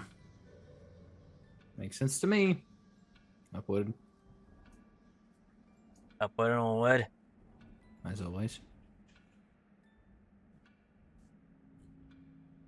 Oh yes, so glad we didn't go to that tavern.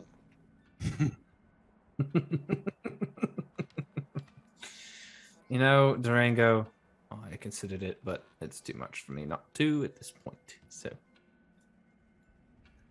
You can write a As song. you climb about it. again the red marble staircase there to its full height, you come to a dusty balcony. Another suit of that armor sits against that wall, or against the back wall. It is black plate, draped in cobwebs now. odd. Oil lamps are mounted on oak-paneled walls, carved again with these woodland scenes of trees, falling leaves, small critters.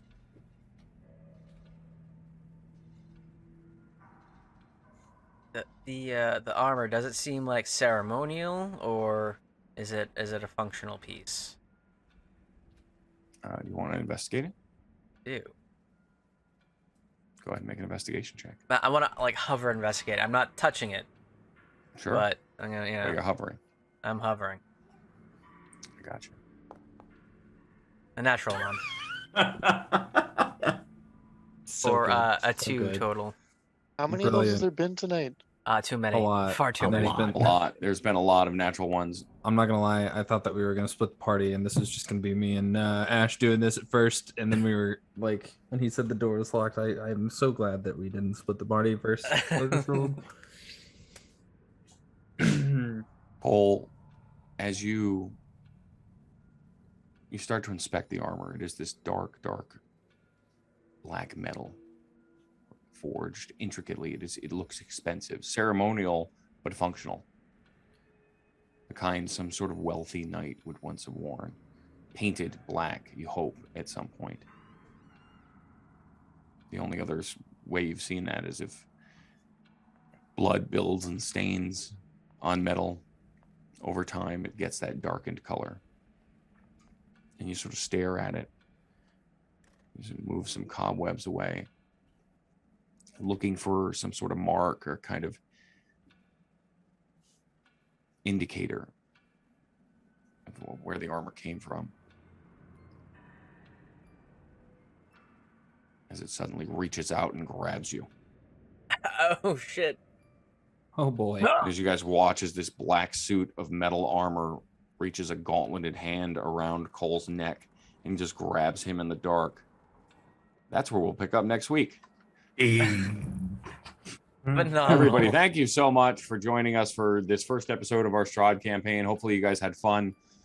Super excited to have everybody here. This has been a long time in the planning, and I was so pumped that we were able to get it out for October because it's such a great time to do it. We've got a bunch of cool things coming up that I want to talk to you about real quick. Friday, we've got another charity stream that we're doing for NAMI, which will be a Battle of the Bards with myself, Avalanche, Colin from Family Fantasy RPG, Alex from Bards and Brews, Soul from Souls Rolls, and Haley from Party of Two. I mean, such a massive cast of players. Super excited for it. It's going to be a real blast. Of course, Chuck's going to be there. Ryan's going to be there. Yada yada. Whatever. Those two. Wow. But Chuck will be running that one, which is really fun. Chuck, we have Sinner's Dream tomorrow. No, 2 weeks. Wait, no, not 2 weeks. The week after, right? Yeah. So Chuck also runs another game where we play this 1940s style noir setting. Make sure you check that out next Monday. Of course, I'll blast and everything. That's been a lot of fun, and we'll be moving to our channel as of November. Yep. So we're super excited to have him join our -2 family here. And that game has been a blast already, and it's only been 2 episodes on that one. So Yep. I'm super excited for that. Of course, we are raising money for the National Alliance on Mental Illness all month long. If you guys want extra dice giveaway entries and you got the extra scratch to try to make a difference, go ahead and click those donation links. It is a very meaningful group organization for me, as it's something I've had to deal with several times in my life. And there's just not a lot of information out there. These guys do a very good job of supporting family members and giving you information for people that may be struggling with bipolar or schizophrenia, multiple personalities, like a lot of the different mental illnesses that kind of plague people, and particularly this time of year, can be very difficult. So anything you can do there helps. Of course, you can spend your channel points to win dice if you just click those buttons. And I think we have a bribe we got to give away tonight, right? For the king? We do. Again, all right. We have, for how cheap it is, everybody in chat should be participating in this bribe. It's 300 elf eggs. You get that for just following. We had 3 people enter. It's a pretty good game this time around too. What was it? The guacamole one. Yeah, Guacamole. That was good. But we're spinning. Are you saying Guacamole wasn't a good game? No, it was fantastic. I haven't played it. I didn't win. And actually, our good friend Souls Rolls gets the free Steam game. Hey. That seems like cheating. Is this what we do? We just give each other games? No, he's not free. He's signed up. Actually, we should play it sometime because that is a really fun game. Absolutely. To play. And if you need to kill some time, it's a really good one. So yeah, I'm just gonna send that off to you now, Soul. Congratulations. All right, guys. Well, yeah, and I think that's all we have, Ryan. Am I missing anything else tonight that we need to mention before we go? We got the Battle of the Bards coming up. We'll be doing this every Sunday for a while until we all perm. Hopefully, that's more than 2 or 3 episodes. I think that's about it. I think we covered everything. I think. I mean, you made it at least 1 episode. You're not dead yet. Not all dead that yet. hard work didn't go to waste. Yep. We didn't battle, but so. We battled ourselves internally trying to figure out what we're doing. Yeah. But okay, anyways, good. Guys, this was a blast. Jay, nice job, man. So excited to have you finally. It was such all that long wait. It was totally worth it. Yeah, no, I'm hooked on this first one already, so this is great. I don't think I've set this straight for a game in a while. Yeah, that's great. I'm super excited. So remember, normal 5 best friends on Tuesday. We've got Urban Shadows on Thursday, but I don't know. We will see you guys next Spooky Sunday.